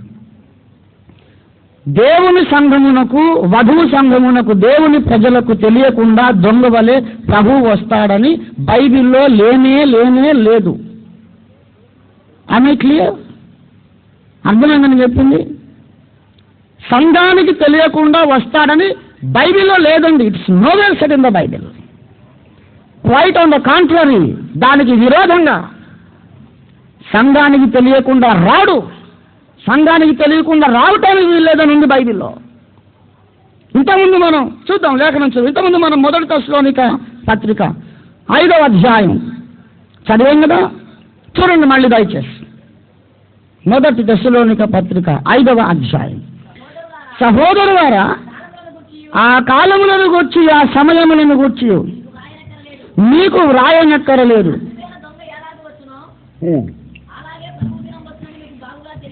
రాత్రి వేళ దొంగ ఎలాగూ వచ్చునో అలాగే ప్రభు దినం వచ్చునని మీకు బాగుగా చదువు ఇంకా. లోకులు నెమ్మదిగా ఉన్నది, భయమేమీ లేదని చెప్పుకొనిచుండగా. ఎవరు చెప్పుకొనిచుండగానైనా లోకులా సంఘమా? సంఘము చెప్పుకొనిచుండగా కాదు, లోకులు చెప్పుకొనిచుండగా గర్భిణీ స్త్రీకి ప్రసవ వేదన వచ్చినట్టు వారికి ఆకస్మికంగా నాశనం తటస్థించిన కనుక వారింత మాత్రం తప్పించుకొనలేరు. సహోదరులారా, ఆ దినము దొంగ వలె మీ మీదికి వచ్చుటకు మీరు చీకటిలో ఉన్నవారు కారు. నాతో దయచేసి వల్లించండి, దేవుని వాక్యమేగా, తప్పు కాదు. చెప్పండి. ఆ దినము దొంగ వలె మీ మీదికి వచ్చుటకు మీరు చీకటిలో ఉన్నవారు కారు. దేవుని బిడ్డలారా, ఆ మాట ఎప్పుడన్నా మీరు ఆలోచన చేశారా? ఆ దినము దొంగ వలె మీ మీదికి రావటానికి మీరు చీకట్లో ఉన్నోళ్ళు కారు అన్నారంటే అర్థం ఏంటి? ఒకవేళ మీరు చీకట్లో ఉంటే ఆ దినం మీ మీకు దొంగలాగా వచ్చేది. ఇప్పుడు మీరు చీకట్లో ఉన్నోళ్ళు కారు కనుక ఆ దినం దొంగ వలె మీ మీదికి రాదు. క్రీస్తు రాకడ దినము ఎప్పుడో తెలుసుకోలేని ప్రజలు భూలోకంలో 2 వర్గాల ప్రజలు ఉన్నారండి. 2 రకాల వ్యక్తులు ఉంటారు. యేసు ఎప్పుడు వస్తాడో, ఆయన రాకడ ఎప్పుడో తెలుసుకోలేని వాళ్ళు 2 ఉంటారండి. ఆయన రాకడ తెలియకపోవడం అనేది నిజమే, కానీ అది సంఘానికి కాదు, వధువుకు కాదు. కొందరు ఉన్నారు, 2 రకాలు, 2 కోవలకు చెందిన మనుషులు ఉన్నారు. మొట్టమొదటి వర్గం ఎవరంటే చీకట్లో ఉన్నవారు. చీకట్లో ఉన్నవారు అనే అర్థం ఏంటంటే రక్షణ పొందని వారు. రక్షణ పొందిన వాళ్ళు చీకట్లో ఉన్నారా? లేరు. ఒకప్పుడు చీకట్లో ఉన్నారు, కానీ ఇప్పుడు చీకటిలో నుండి ఆశ్చర్యకరమైన దేవుని వెలుగులోకి నడిపించబడ్డారు. కనుక చీకటిలో ఉన్న వారికి, మనం చీకట్లో ఉన్నవారైతే మనకు ప్రభు యొక్క రాకడ ఎప్పుడో తెలియదు. 2వ వర్గం ఉంది, వెలుగులో ఉన్నవారే, వాళ్ళకు కూడా తెలియదు ప్రభు రాకడ ఎప్పుడో. వాళ్ళని గురించి ప్రకటన గ్రంథం 3వ అధ్యాయం 3వ వచనంలో చెప్పబడింది, నీవు జాగరూకుడవై ఉండుము. నీవు జాగరూకుడవై ఉండని ఎడల నేను దొంగ వలె వచ్చేది. అంటే అర్థం ఏంటి? జాగరూకుడవై ఉండకపోతే నేను దొంగలాగా వస్తాను అన్నాడు. అంటే అర్థం ఏంటి? జాగరూకుడవై ఉండిన ఎడల ఏంది? నువ్వు జాగ్రత్తగా ఉండకపోతే దొంగలాగా వస్తానన్నాడు. దానికి అర్థం ఏంటి? నువ్వు ఎంత జాగ్రత్తగా ఉన్నా కూడా దొంగలాగానే వస్తున్నాయా? కాదుగా. దొంగలాగా రావడం, అర్థం కాకుండా మనకు తెలియకుండా అవడం, it's only conditional. It is subject to certain conditions. నీ పరిస్థితి ఇలా ఉంటే నేను ఎప్పుడొచ్చాను నీకు తెలియదురా బాబు అంటున్నాడు ఆయన. నువ్వు చీకట్లో ఉంటే నేను ఎప్పుడొచ్చాను నీకు తెలియదు. నువ్వు రక్షణ పొంది వెలుగులో ఉన్నా సరే, ఆత్మీయ జీవితంలో నీవు అజాగరూకుడవైతే నా రాకడెప్పుడు నీకు తెలియదు. అట్లా ఈ రెండు కాకుండా మనం వెలుగులో ఉన్న వాళ్ళని జాగరూకులమై ఉంటే మరి అప్పుడు తెలిసేలాగే వస్తాడు, తెలియకుండా రాడు. 10 మంది కన్యకల ఉపమానం చదివి ఏమి నేర్చుకున్నారండి? పెళ్లి కుమారుడు ఆలస్యం చేయగా వారందరూ కునికి నిద్రించుచుండి ఒక్కరు మిగలకుండా మొత్తం నిద్రపోతున్నారు. బుద్ధిగలోళ్ళు బుద్ధి లేనుడు మొత్తం. అర్ధరాత్రి వేళ ఒక కేక వినబడింది, ఇదిగో పెళ్లి కుమారుడు ఎదుర్కొనరండి. అందరూ ఇంటిపడి లేచారు. దొంగలు వచ్చే విధానం అదేనా? మన ఊర్లో దొంగలు పెట్టదు అట్లే ముందు ఒకటి పరిగెత్తుకుంటూ వస్తారా? ఇదిగో దొంగవాడు ఈ బగలు కొట్టరండి అంటారు. మొత్తం లేచి వాడు చెత్త కొట్టుడు కొడతారు. అవునా? దొంగవాడు గుట్టు సప్పుడు కానీ పిల్లిలాగా నక్కి వస్తాడు. కానీ ఆడబాట ఇదిగో దొంగవాడని కేక పెడతాడా? ఆయన తెలియకుండా వచ్చేటోడైతే ఆ 10 మంది కన్యకల్లో ఒక్కరు కూడా పరిగెత్తడానికి కనీసం 5 పోయారు. ఎందుకు పోయారు? లేపాడు కాబట్టి. నిజంగా వెలుగులో ఉన్నవారు, ఆత్మీయ జీవితంలో జాగరూకత కలిగి ఉన్నవారు, వేసి వచ్చేటప్పుడు నిద్రపోయినా సరే ఆ ప్రేమ గల ప్రభు లేపి బిడ్డలే వచ్చాను నీకోసం తీసుకుపోతారు. దేవుని స్తోత్రం కలుగుతుంది కాక. హల్లెలూయా. ఎక్కడ చదివారండి చదువు బైబిల్? నన్ను రాంగంటాడేంది? ఒకడు తల కింద కాలు పైకి పెట్టి ఉన్నాడంట, బాగా తాగి తల కింద కాలు పైకి పెట్టి గోడ కానుకొని నిల్చున్నాడు, కాళ్ళేమో పైకి ఉన్నాయి. అరే ఏంటి వీళ్ళందరూ ఇలా తల కిందగా నడుస్తున్నారే లోకమంతా అంటున్నాడట. వాడు ఉల్టా ఉంటే రంజితోశ్వరి గారు రాంగ్ డాక్టర్ కాదు, నన్ను రాంగ్ అనుకుంది అట్టర్లీ రాంగ్. నేను దిద్దుబాటు ప్రవక్తనండి, ఉన్నమాట చెప్తున్నా. ఎందుకు ముసుగుల బుద్ధులాట? ప్రపంచం మొత్తం దిద్దడానికి పుట్టాను నేను. దేవుడు నన్ను లేపాడు, అందుకే నాతో మాట్లాడాడు. ప్రభువుని చూశా నేను. ప్రభు పాదాల దగ్గర తలవాల్చి ప్రభు హస్తం నన్ను నా మీద ఉంచి ఆయన ఆశీర్వదించాడు. నువ్వు వెళ్ళి ఈ సందేశం ప్రకటించమంటే బయలుదేరలా. నాకు ఎందుకు ఉండాలండి? ఫారిన్ ఎయిడ్ లేదు, బైబిల్ కాలేజ్ డిగ్రీ లేవు, ఇప్పటిదాకా సొంత ఇల్లు లేదు, సొంత స్కూటర్ కూడా లేదు. ప్రపంచ సేవకులందరినీ గద్దించడానికి ఎందుకు ఉండలు ఉంటాయి? బాప్తిస్మం ఇచ్చే యోహాను యొక్క అభిషేకం నాపై ఉండకపోతే నాకు ఇంత గట్స్ ఉండవు. బస్తీ మే సవాల్ నహీ, సారా దునియా మే సవాల్ హై. కమాన్ మాట్లాడు. అరే అక్కడెక్కడ గూడుపుటానే కాదు, హమారే సామ్నే ఆకే బాత్ కర్నా. I will prove everything what I said in the Bible. Whatever the other opponents are saying, utterly it's wrong. యేసు ప్రభు యొక్క రాకడ అకస్మాత్తుగా జరుగుతుందన్నమాట వాస్తవమే. ఆ అకస్మాత్తు కూడా మరీ ఈ రాత్రి రేపు కాదు. జరగవలసిన అంతిమ సూచన జరిగిన తరువాత అకస్మాత్తుగా వస్తుంది. నేను మీకు ఉదాహరణ చెప్పేదేనండి. వాక్యంలో ఉన్న అనాలజీ నేను ఇంకా బయటికి పోను, నాకు అక్కర్లే. దేవుని వాక్యమే వివరించాలి. ఒక వచనం అర్థం కాకుండా ఇంకో వచనమే దానికి వివరణ చెప్పాలి. Bible is its own best commentary. ఇంకెవడో రాసి నాకు అక్కర్లే. బైబిల్ తనని తానే వివరించుకోవాలి అంతే. ఆయన అకస్మాత్తుగా హఠాత్తుగా వచ్చేస్తాడనే మాట వాస్తవమే, కానీ సబ్జెక్ట్ టు సర్టన్ కండిషన్. దాన్ని కూడా ఒక కండిషన్ ఉంది. ఏంటంటే అంతిమ సూచన నెరవేరిన పిదప అకస్మాత్తుగా అనుకున్న గడిలో వస్తాడు. దానికి ఉదాహరణగా పౌలే, పరిశుద్ధాత్మ దేవుడే ఏం చెప్పారంటే 1 తెస్సలోనిక 5వ అధ్యాయం 2వ వచనంలో, లోకులు నెమ్మదిగా ఉన్నది, మాకు భయమేమీ లేదని చెప్పుకొనుచుండగా గర్భిణీ స్త్రీకి ప్రసవ వేదన వచ్చినట్లు వారికి ఆకస్మికంగా నాశనం తటస్థించును. ప్రియులారా, గర్భిణీ స్త్రీకి ప్రసవ వేదన ఎప్పుడు వస్తుంది నాకు చెప్పండి మీరు? 9 నెలలు నిండిన తర్వాతనా, లేకుంటే నిలదప్పిన కాడ నుంచే లెక్క పెడుతుందా? ఎప్పుడు ఎదురు చూస్తుంటుందా? ఈ నెలనే నిలదప్పింది అనుకో అమ్మాయి, టెస్ట్ చేయించుకుంటే అమ్మ కంగ్రాచులేషన్స్ అమ్మ యు ఆర్ క్యారీయింగ్ అని చెప్తావు, థ్యాంక్ యూ డాక్టర్ అని సిగ్గుపడుతుంది. తర్వాత ఇంటికి పోయిన తర్వాత ఇంకా బయటికి పోదు, ఎక్కడికి పోదు, డ్యూటీ మానేస్తే, చదువుకోదు, ఎక్కడికి పోదు, వంట ఎప్పుడు కనిపెడుతుంటుంది. ఏందమ్మా అట్లా మూలకు కూర్చొని గుబులుగా చూస్తున్నామంటే, నేను గర్భిణి డాక్టర్ అమ్మ గారు చెప్పింది అన్నయ్య, ఏ క్షణమైనా కనొచ్చు, ఏ క్షణమైన నొప్పులు రావచ్చు, నెల తప్పింది, I have to be very careful అంటే, ఓ ఎడ్డి మొహమా, ఇప్పుడు నువ్వు మొదటి నెల కూడా నిండలేదు, నువ్వు అప్పుడే నొప్పులా? ఎక్కడ చదివినదే చదువు? ముందు 9వ నెల రాని అమ్మా, 9వ నెల నిండిన తర్వాత ఇక అప్పుడు ఎప్పుడు వస్తుందో తెలియకుండా నొప్పులు. అవునా? ఇప్పుడు మన సేవకులందరూ ఏం చేస్తున్నారు అంటే 9 నెలలు కూడా నిండకముందే నొప్పుల కోసం కనిపెడుతున్నారు, అంత మేధావులు. మళ్ళీ నా జోలికి వస్తారు, ఓ సార్ ఇది రాంగ్ ఫీచర్ అండి. అసలు వాడికి రాంగ్ అంటే స్పెల్లింగ్ తెలుసా? ఫీచర్ అనే స్పెల్లింగ్ తెలుసా? డాక్టర్ అనే మాట స్పెల్లింగ్ తెలుసా? 9 నెలలు నిండాలి, తర్వాత నొప్పులు అనుకోకుండా వస్తాయి. చూడండి, గర్భిణీ స్త్రీలు చెకప్ చేసుకుంటే డాక్టర్లు ఎప్పుడు డేట్ ఇస్తారు, నెక్స్ట్ మంత్ ఫలానా డేట్ అని. ఎప్పుడు కానుపు ఆ రోజు కంటే ఒక వారం ముందన్న వస్తుంది, వారం తర్వాత వస్తుంది. వాళ్ళు చెప్పిన డేట్కి ఎప్పుడు కనరు ఎవరు. మీరు గమనించారు లేదు, మీకు తెలుసో లేదు, తెలియకపోతే తెలుసుకోండి.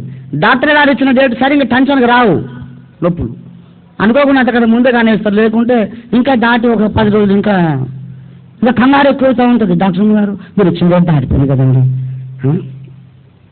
ఇంకా ఈ రోజుల్లో డాక్టర్లు ఏంటంటే చాలా సంతోషం, ఆపరేషన్ చేద్దాం 5 వేలు వస్తాయి కదా అని వాళ్ళ బాధ వాళ్ళది. ఇక మన ఇంట్లో మామగారులు ఉంటారు, అమ్మమ్మ వద్దు ఆపరేషన్ వద్దు, మా కాలంలో ఇవన్నీ ఎరుగుతుమా, ఆపరేషన్ ఏంటే గుమ్మడికాయ కోసేట్టు పోయటం, ఆగు ప్రార్థన చేద్దాం, వస్తూ టైం అవ్వలేదు, 9 నెలలు నిండాలి. ఇంకా చూడు, జన్మ సమయం మరణ సమయం సృష్టికర్త చేతుల్లో ఉంది, ఎదురు చూద్దాం. ఇక రాలేదు కదా, నొప్పులు రాలేదు కదా, ఆపరేషన్ అంటే మా అమ్మగారు ఒప్పుకోలేదు, ఏమంటే షాపింగ్కి వెళ్ళొద్దాం పదండి అని అసలు మొత్తం ఆశలు వదులుకొని వాళ్ళు ఏం కాదులేదు స్కూటర్ ఎక్కి ఇద్దరు సూపర్ మార్కెట్ పోతే ఈ సబ్ ఏంటిది కొత్తగా అనగా నొప్పులు వస్తుంటాయి. అక్కడనే ఏముంది నొప్పులు వచ్చినాయి. No one knows the exact hour when the labour pains begin. అది చెప్తున్నాడు, గర్భిణీ స్త్రీకి వచ్చినట్టు వస్తాయి, అది ఆకస్మికమే. కానీ ఎప్పుడు ఆకస్మికం? నెలలు నిండిన తర్వాత ఆకస్మికం. అట్లా అక్కడ ఉంటుందండి. సరే ఇంకా బైబిల్ చదివే ఓపిక ఎక్కడుందండి? అసలు ఫారిన్ కుతరాలు రాయడానికే టైం అంతా సరిపోయాయి, ఇంకా ఇప్పుడు బైబిల్ చదవడానికి టైం ఎక్కడుంది? అందుకే సరిగ్గా సత్యం అర్థం కాదు. దేవుని బిడ్డలారా, యేసుక్రీస్తు ప్రభు వారి రాక ఇవాళ రానే రాదు. ఎందుకు రాదు ఇంకా మీకు 100 కారణాలు చెప్తా, మీరు కూర్చుంటే. దేవుని బిడ్డలారా, ఈ రాత్రే ప్రభు వస్తే నువ్వు నీ సంగతి ఏంటి, నీ గత ఏంటి, రాత్రి ప్రభు వస్తే అని బోధకులందరూ చెప్తున్నారు కదా. నిజానికి ఈ రాత్రి ప్రభు వస్తాడని ఒక్కడు కూడా నమ్మడం లేదండి.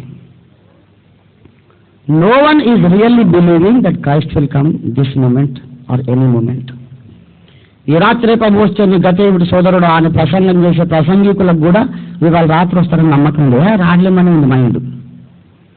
ఎందుకంటే చెబుతున్నా, ఇవాళ రాత్రే ప్రభు వస్తే ఎట్లా అనుకున్నాడు, మరి 4 రోజులకు బియ్యం ఎందుకు అనుకున్నాడండి? అవన్నీ వేస్ట్ అయిపోవు. ఏ పూట కాపుడు 10 కిలో బియ్యం అనుకుంటున్నారు ఏమండి? ఈ రోజే ప్రభు వస్తే నీ గత ఏమిటి అన్నాడు. బ్యాంకులో కోట్లు ఎందుకండి, బ్లాక్ మనీ ఎందుకండి, వీళ్ళకు దొంగ రాతలు రాసి దొంగ ఫోటోలు పంపి ఎందుకండి, దొంగ వేషాలు డబ్బులు ఎందుకండి సంపాదించుకోవడం? యేసు ప్రభు ఇప్పుడే రాడయ్యా, అబద్ధ క్రీస్తు వచ్చాక అప్పుడు వస్తాడు అని చెప్పే నాకేమో ఈ భూమి మీద ఆస్తిపాస్తులు లేవు, అంగుళం భూమి లేదు, బ్యాంకులో 1 లక్ష కాదు 10,000 కూడా లేవు, 1,000 కూడా లేవు. ఇప్పుడు రాడు ప్రభు, ఇంకా చాలా టైం ఉంది అనేటువంటి నాకేమో డబ్బు లేదు, ఆస్తులు లేవు. దేవుడు ఇయ్యక కాదు, నేను సమకూర్చుకోలేదు. 8 లక్షలు నాకు ఇస్తే 10 లక్షల ఆత్మల సంపాదన కొరకు పెట్టాను. ప్రతి నెల 20-30 వేలు నా చేతికి రాకుండా సేవ జరగదు, నడవదు. నాకు మంత్లీ మ్యాగజైన్ ఉంది, 10 మంది సంపూర్ణ సేవకులను నేను పోషిస్తున్నాను. నా దగ్గర ఉంటారు, పరిచయం చేస్తారు. క్యాసెట్ మినిస్ట్రీ ఉంది, ప్రింటింగ్ మినిస్ట్రీ ఉంది, 55 బ్రాంచ్ సంఘాలు ఉన్నాయి. సహవాస సేవకులకు అప్పుడు అడపడపు సహాయం పంపిస్తుంటాం. ప్రభు ఇస్తాడు. కాకోలముల కోసం ఏలియా కనిపెట్టినట్టు కనిపెట్టు. 20 ఏళ్ళు బట్టి అదే సేవ. 8 లక్షలు దేవుడు నాకు ఇచ్చిన అన్ని సేవలు వెదగలిగారు. ఎప్పుడు బ్యాంకులు వేసుకోలేదు. ప్రభు ఇప్పుడే రాడన్నోనికేమో డబ్బు మీద ఆశ లేదు, ఈ రాత్రి వస్తున్నోనికేమో అంతులేని ఆశ. 8 కోట్లున్నా సరిపోవు. ఇంకో కొత్త సంస్థ ఇంకో కోటి ఇస్తే బోర్డు మారుస్తాడు మళ్ళా. వీళ్ళండి నన్ను గురించి మాట్లాడేది. నా కుటుంబ సమస్య విషయంలో కానీ, వ్యక్తిగత ప్రవర్తన విషయంలో కానీ, నా సిద్ధాంత విషయంలో కానీ నేను ఎక్కడా ఎన్నడూ దారి తప్పి చరించలేదు. న్యాయమును దేవుని చిత్తమును మీరు ఏమి చేయలేదు. నా దగ్గరకు వచ్చి తప్పు నిరూపించండి. అరే నా సంగతి నీకేం తెలుసు? నాకు ఎటువంటి భార్య దొరికిందంటే ఇంకొకరికి దొరికితే వాడు ఎప్పుడో రైలు కింద తలకాయ పెట్టి వస్తాడు. నేను ప్రవక్తను కాబట్టి నాకు దమ్ముంది, కోటి సింహాల ధైర్యం ఉంది. అరకు పనికి మాలిందని అనుకున్న ఆత్మల సంపాదన కొరకు నేను ప్రయాసపడుతున్నా. భోజనం చేసే టైం లేదు. నా హృదయంలో ఎంత గాయం ఉంది, ఎంత గాయం తట్టుకొని, ఎంత కన్నీళ్ళు దిగమింగి, ఎంత దుఃఖం దిగమింగి.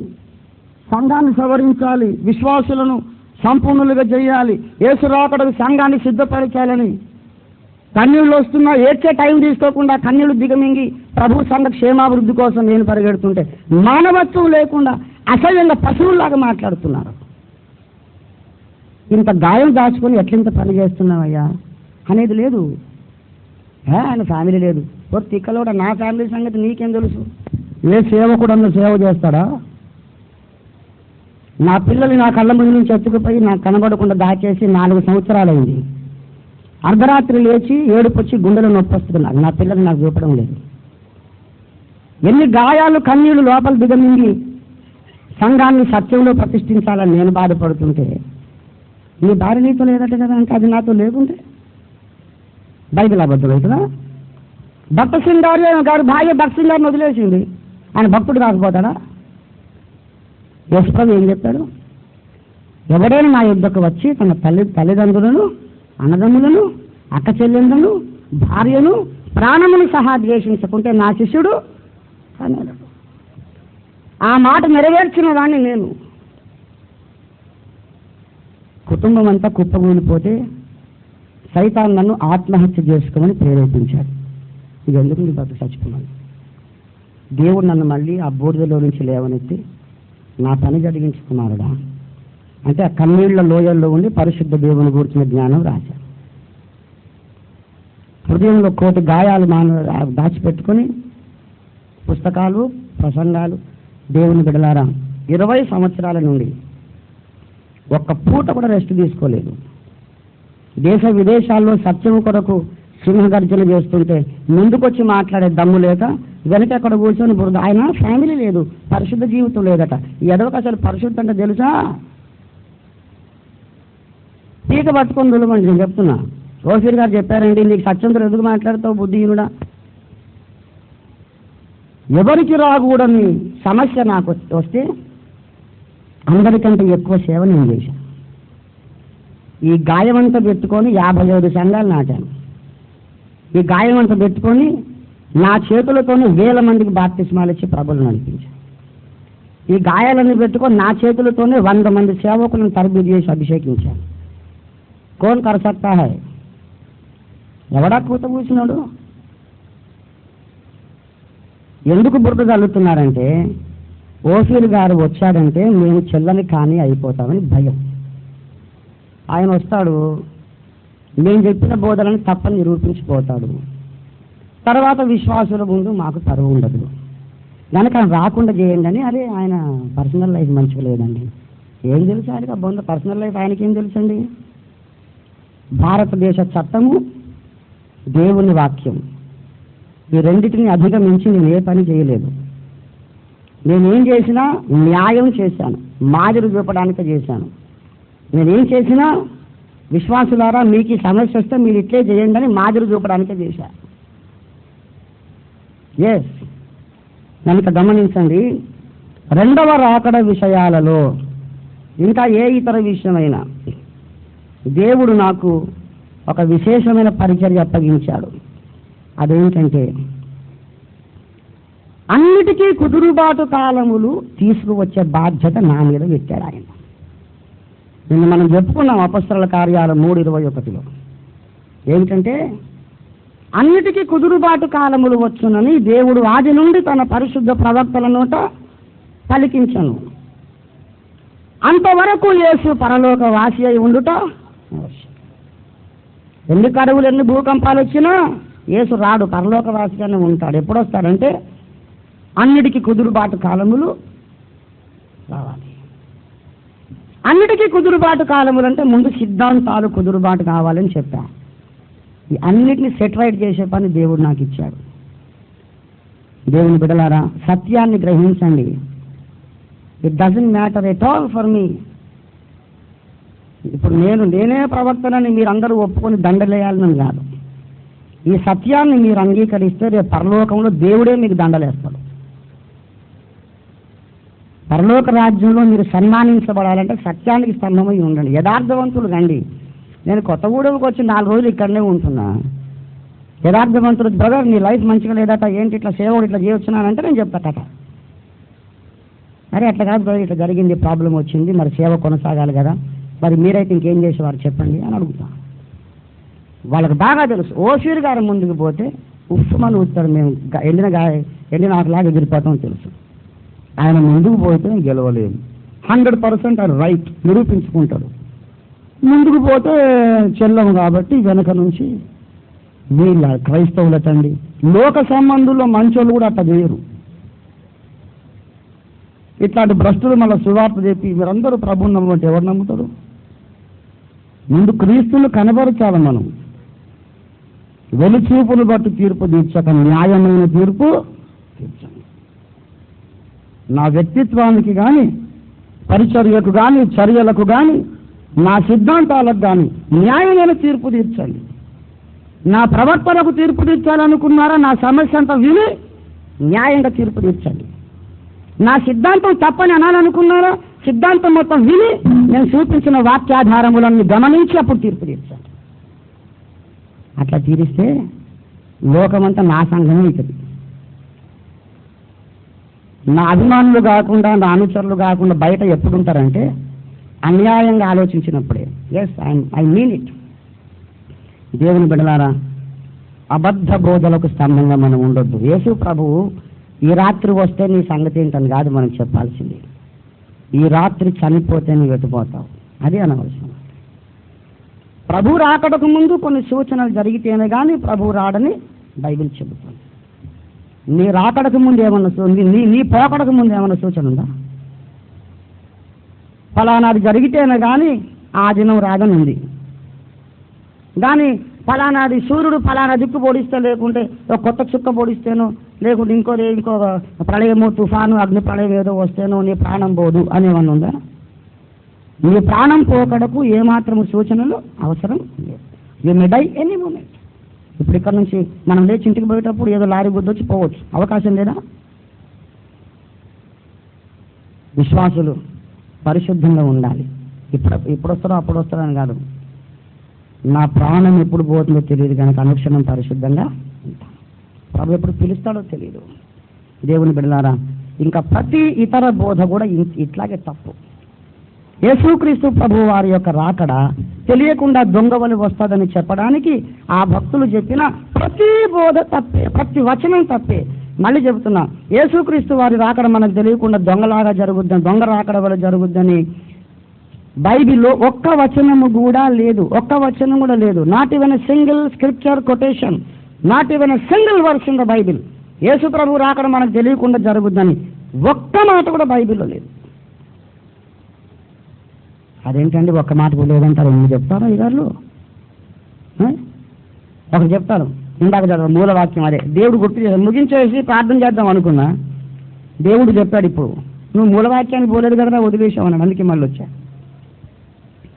రెండవ రాకడ దొంగ వల్ల మనకు తెలియకుండా జరుగుతుందని చెప్పడానికి ఆ బోధకులు ఇంకో మాట చెప్తారు. మత్తయి సువార్త 24 మనం చూసాం ఇంతకుముందు 37. నోవహు దినములు ఎలాగుండెను అలాగే మనుష్య కుమారుని దినములు చెప్తారు. జలప్రళయమునకు ముందటి దినములలో నోవహు ఓడలోనికి వెళ్ళిన దినము వరకు వారు తినుచు త్రాగుచి పెళ్లి చేసుకొని పెళ్లికి ఇచ్చుతూ ఉండి జలప్రళయం వచ్చి అందరినీ కొట్టుకొని పోయే వరకు ఎరుగకపోయిరి. అలాగున్న మనుష్య కుమారుని రాకడా అని చెప్పి జలప్రళయం వచ్చేదాకా ఎవరికి తెలియలేదు, అలాగే ప్రభు వచ్చేదాకా ఎవరికి తెలియదు. ఎంత చైల్డిష్ ఇంటర్ప్రిటేషన్. ఒక్క మాట మిమ్మల్ని అడుగుతాను, జలప్రళయం వచ్చి అందరినీ కొట్టుకొని పోయిందాకా తెలుసుకోలేని వాళ్ళు ఎవరండి? లోకస్తులా, నోవహు కుటుంబమా? జలప్రళయం రాబోతోందని నోవహు తెలీదా? చెప్పలేంటండి సభికులు, నోవహుకు తెలీదా? నోవహుకు తెలుసు, తెలియని వాళ్ళు ఎవరు? నశించిన వారు, దేవుని కృప పొందని వారు కదా. నోవహేమో దేవుని కృప పొందినవాడు, వాళ్ళు కృప పొందని వాళ్ళకు తెలియలేదు, కృప పొందినోడికి తెలీదా? మరి ఇప్పుడు క్రీస్తు సంఘాన్ని నోవహు కుటుంబంతో పోల్చాలా, లేకుంటే కొట్టుకుపోయిన వాళ్ళతో పోల్చాలా? మరి అయ్యగారులు క్రీస్తు సంఘాన్ని దేంతో పోలుస్తున్నారు? కొట్టుకుపోయిన వాళ్ళతో పోలుస్తున్నారు. తప్పే కాదా? ప్రతి మాట తప్పే నేను చెప్తున్నా. సంఘము శ్రమల కాలానికి ముందే పోద్దని చెప్పడానికి వాళ్ళు చెప్పే ప్రతి ఆధారం ఇట్లే ఉంటుంది. విశ్వాసులకు అంత మెచ్యూరిటీ ఉన్నది కనుక అరే అవును అయ్యగారు చెప్తుంది నోవహు కాలం, ఏది నోవహు కాలం సరిగా ఆలోచించావా, లోతుకుపోయావా? అసలు నోవహుకు అయితే ఖచ్చితంగా తారీఖు కూడా తెలుసు జలప్రళయం సంగతి. చూడండి ఆదికాండం 7వ అధ్యాయం, ఆదికాండం 7వ అధ్యాయం 3-4 వచనాలు. ఆకాశ పక్షుల్లో ప్రతి జాతి మగవి 7 ఆడువి 7 నీవు భూమి అంతటి మీద సంతతిని జీవముతో కాపాడునట్లు నీ వద్ద ఉంచుకొనుము. ఆదికాండం 7:4. ఎందుకనగా ఇంకను 7 దినములకు నేను 40 పగళ్ళు 40 రాత్రులను భూమి మీద వర్షము కురిపిస్తాను.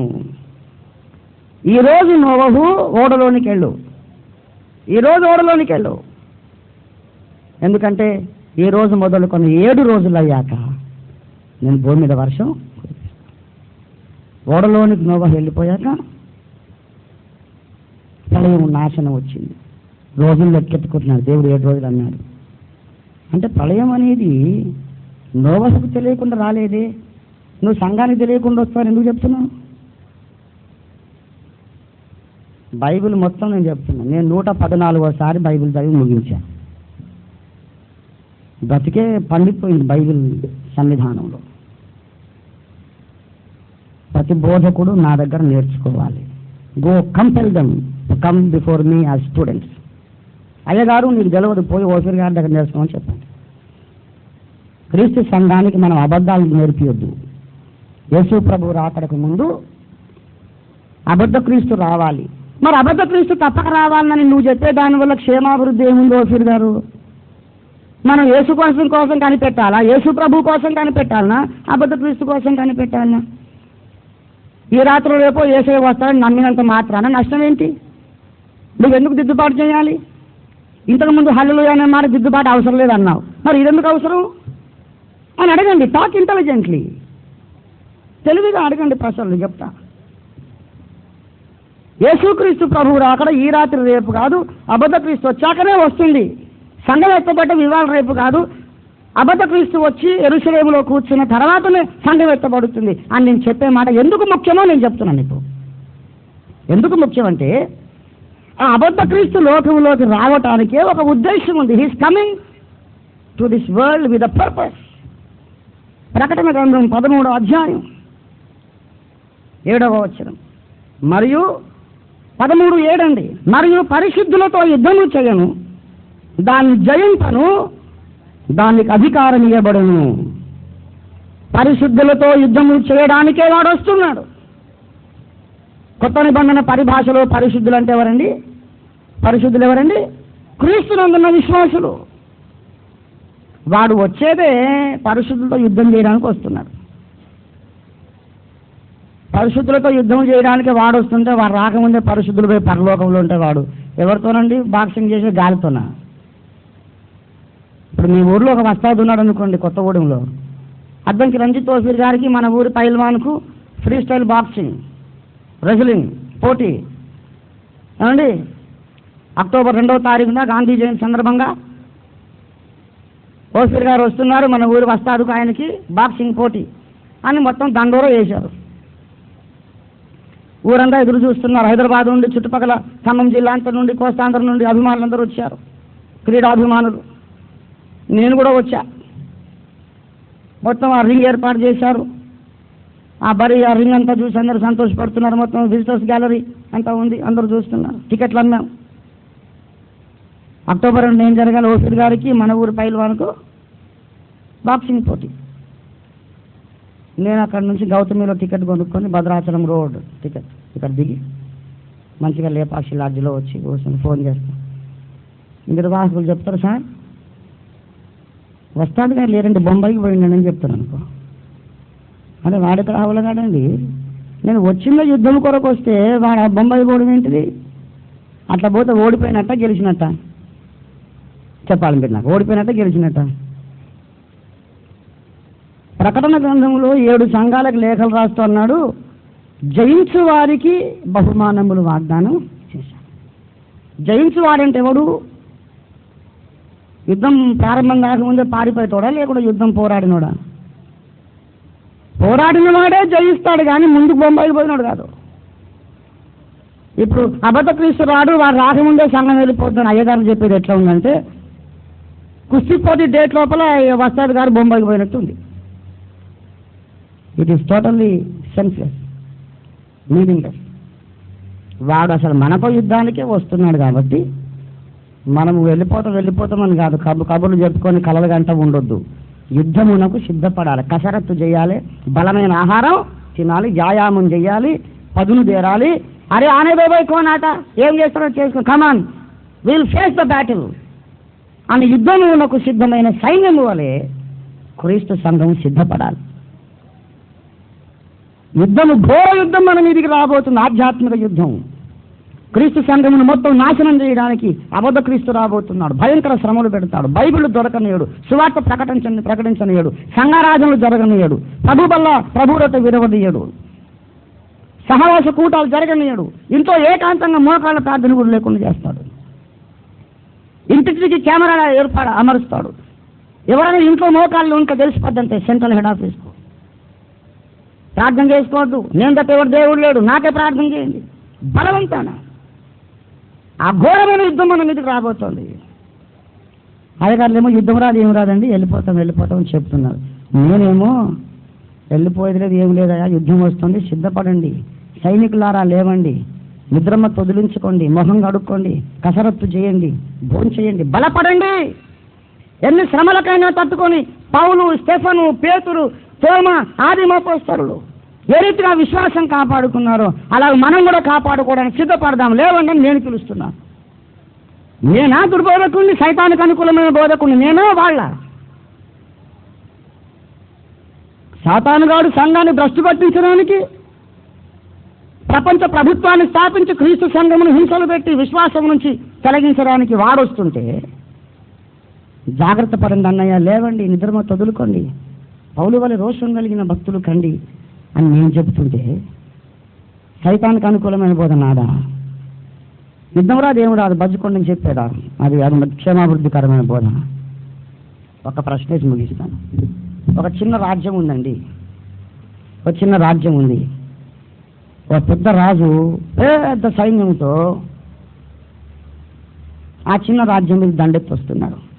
కావలి బురుజులు ఉంటాయి కోట మీద. కావలి బురుజులో దుర్బిని పెట్టుకొని కావలి వాడు చూస్తున్నాడు.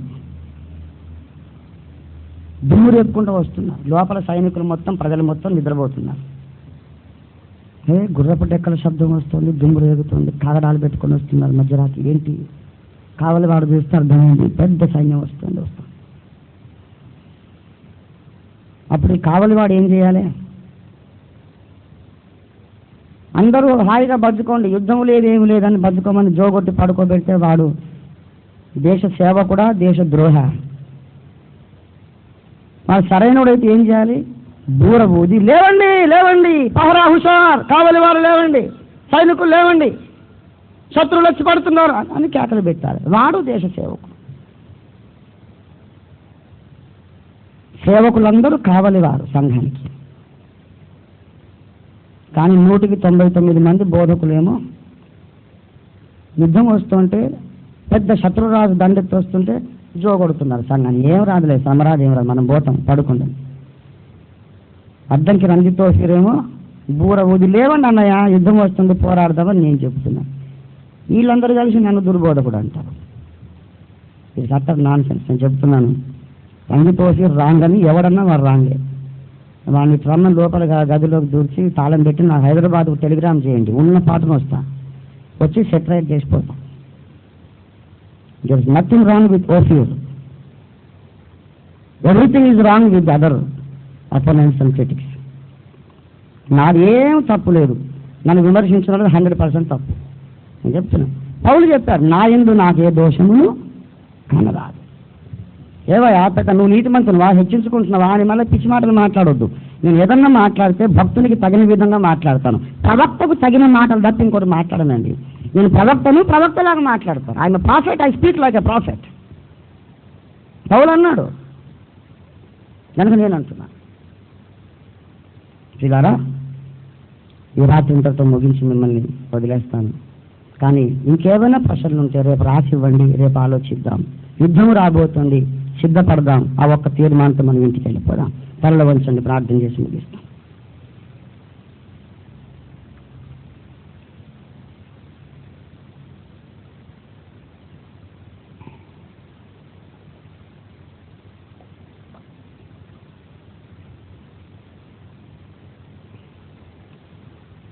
హల్లెలూయా, హల్లెలూయా.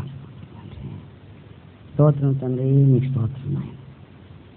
ప్రేమ కలిగిన మా మహాపరిశుద్ధ తండ్రి, శివం కలిగిన మా పరిశుద్ధుల దేవానికి వందనాలు, స్తోత్రాలు చెల్లిస్తున్నాము నాయన. కొందరు ప్రియులు, మా తల్లులు, అక్క చెల్లెండ్రు, అన్నదమ్ములు మరి అత్యవసరమయ్యే వెళ్ళారని, ఎంతో బాధతోనే వెళ్ళారని మేము నమ్ముతున్నాం తండ్రి. వారిని దీవించండి దేవానికి స్తోత్రాలు. అన్యులు ఈ లోకపు పాప కార్యాల కొరకు ఎంతగా శరీర సుఖాలు, నిద్రను త్యాగం చేస్తారో, మేము నీ వాక్యం కోసం అంతకంటే ఎక్కువ నిష్ఠ, రోషం కలిగి ఉండాలనే పాఠాన్ని ఈ ప్రాంత ప్రజలందరికీ నేర్పించండి. ఏదేమైనా శ్రద్ధగా కూర్చుండి విన్న నీ భక్తులు, భక్తురాండ్ర కొరకు నీకే స్తోత్రాలు. విన్న వాక్యం మా హృదయాల్లో విరివిగా ఫలింపజేయమని, ఇంతకన్నా అధిక సంతోషం, అధిక సంఖ్యలో రేపు సాయంకాలం మంది ఇక్కడ సమకూర్చమని, ఇంకా రేపెల్లుండి మిగిలిపోయిన 2 పగళ్ళు 2 రాత్రులు మీరు దివ్యముగా, దిగ్విజయముగా జరిగించి మీ వాక్యమును మా హృదయాల్లో మహిమపరచమని, మీ సత్యమును మా హృదయంలో నింపి మహిమపరిచి నిండించి, మీ సత్యమందే మమ్మను స్థిరముగా ప్రతిష్ఠించమని, సకల చీకటి శక్తులను యేసునామమున గద్దిస్తూ, అవిధేయులైన వారిని ప్రేరేపిస్తున్న యుగ సంబంధ దేవతను యేసునామములో గద్దిస్తూ, యేసు పరిశుద్ధ నామమున ప్రార్థిస్తున్నాము తండ్రి. మన ప్రభు అయిన యేసుక్రీస్తు శాశ్వత కృప, తండ్రి అయిన దేవుని ప్రేమ, ఆదరణకర్త మన సహాయకుడైన పరిశుద్ధాత్మతోడు ఎడతెగని సహవాసం మనకందరకును భూలోకమున సకల పరిశుద్ధులకు భక్త కోటికి దేవుని సత్యము పట్ల ప్రేమ కలిగి అన్వేషిస్తున్న సకల భక్త శ్రేష్ఠులకు సదా తోడై ఉండును గాక. ఆమేన్. యేసు రక్తమే జయం. అపోస్తలుడు అద్దంకి రంజిత్ ఓఫిర్ గారిచే రచింపబడిన గ్రంథాలు ఒమేగా స్వరం అను మాసపత్రిక, కరపత్రికలు మా వద్ద సిద్ధంగా ఉన్నాయి. రంజిత్ ఓఫిర్ గారి ఇతర ప్రసంగముల ఆడియో అండ్ వీడియో క్యాసెట్లు, పాటల క్యాసెట్లు పొందగోరేవారు, తమ అభిప్రాయములను తెలుపగోరేవారు సంప్రదించవలసిన చిరునామా Ophir cassette ministries, MIG 877, KPHP colony, Kukatpally, Hyderabad 500072, Andhra Pradesh.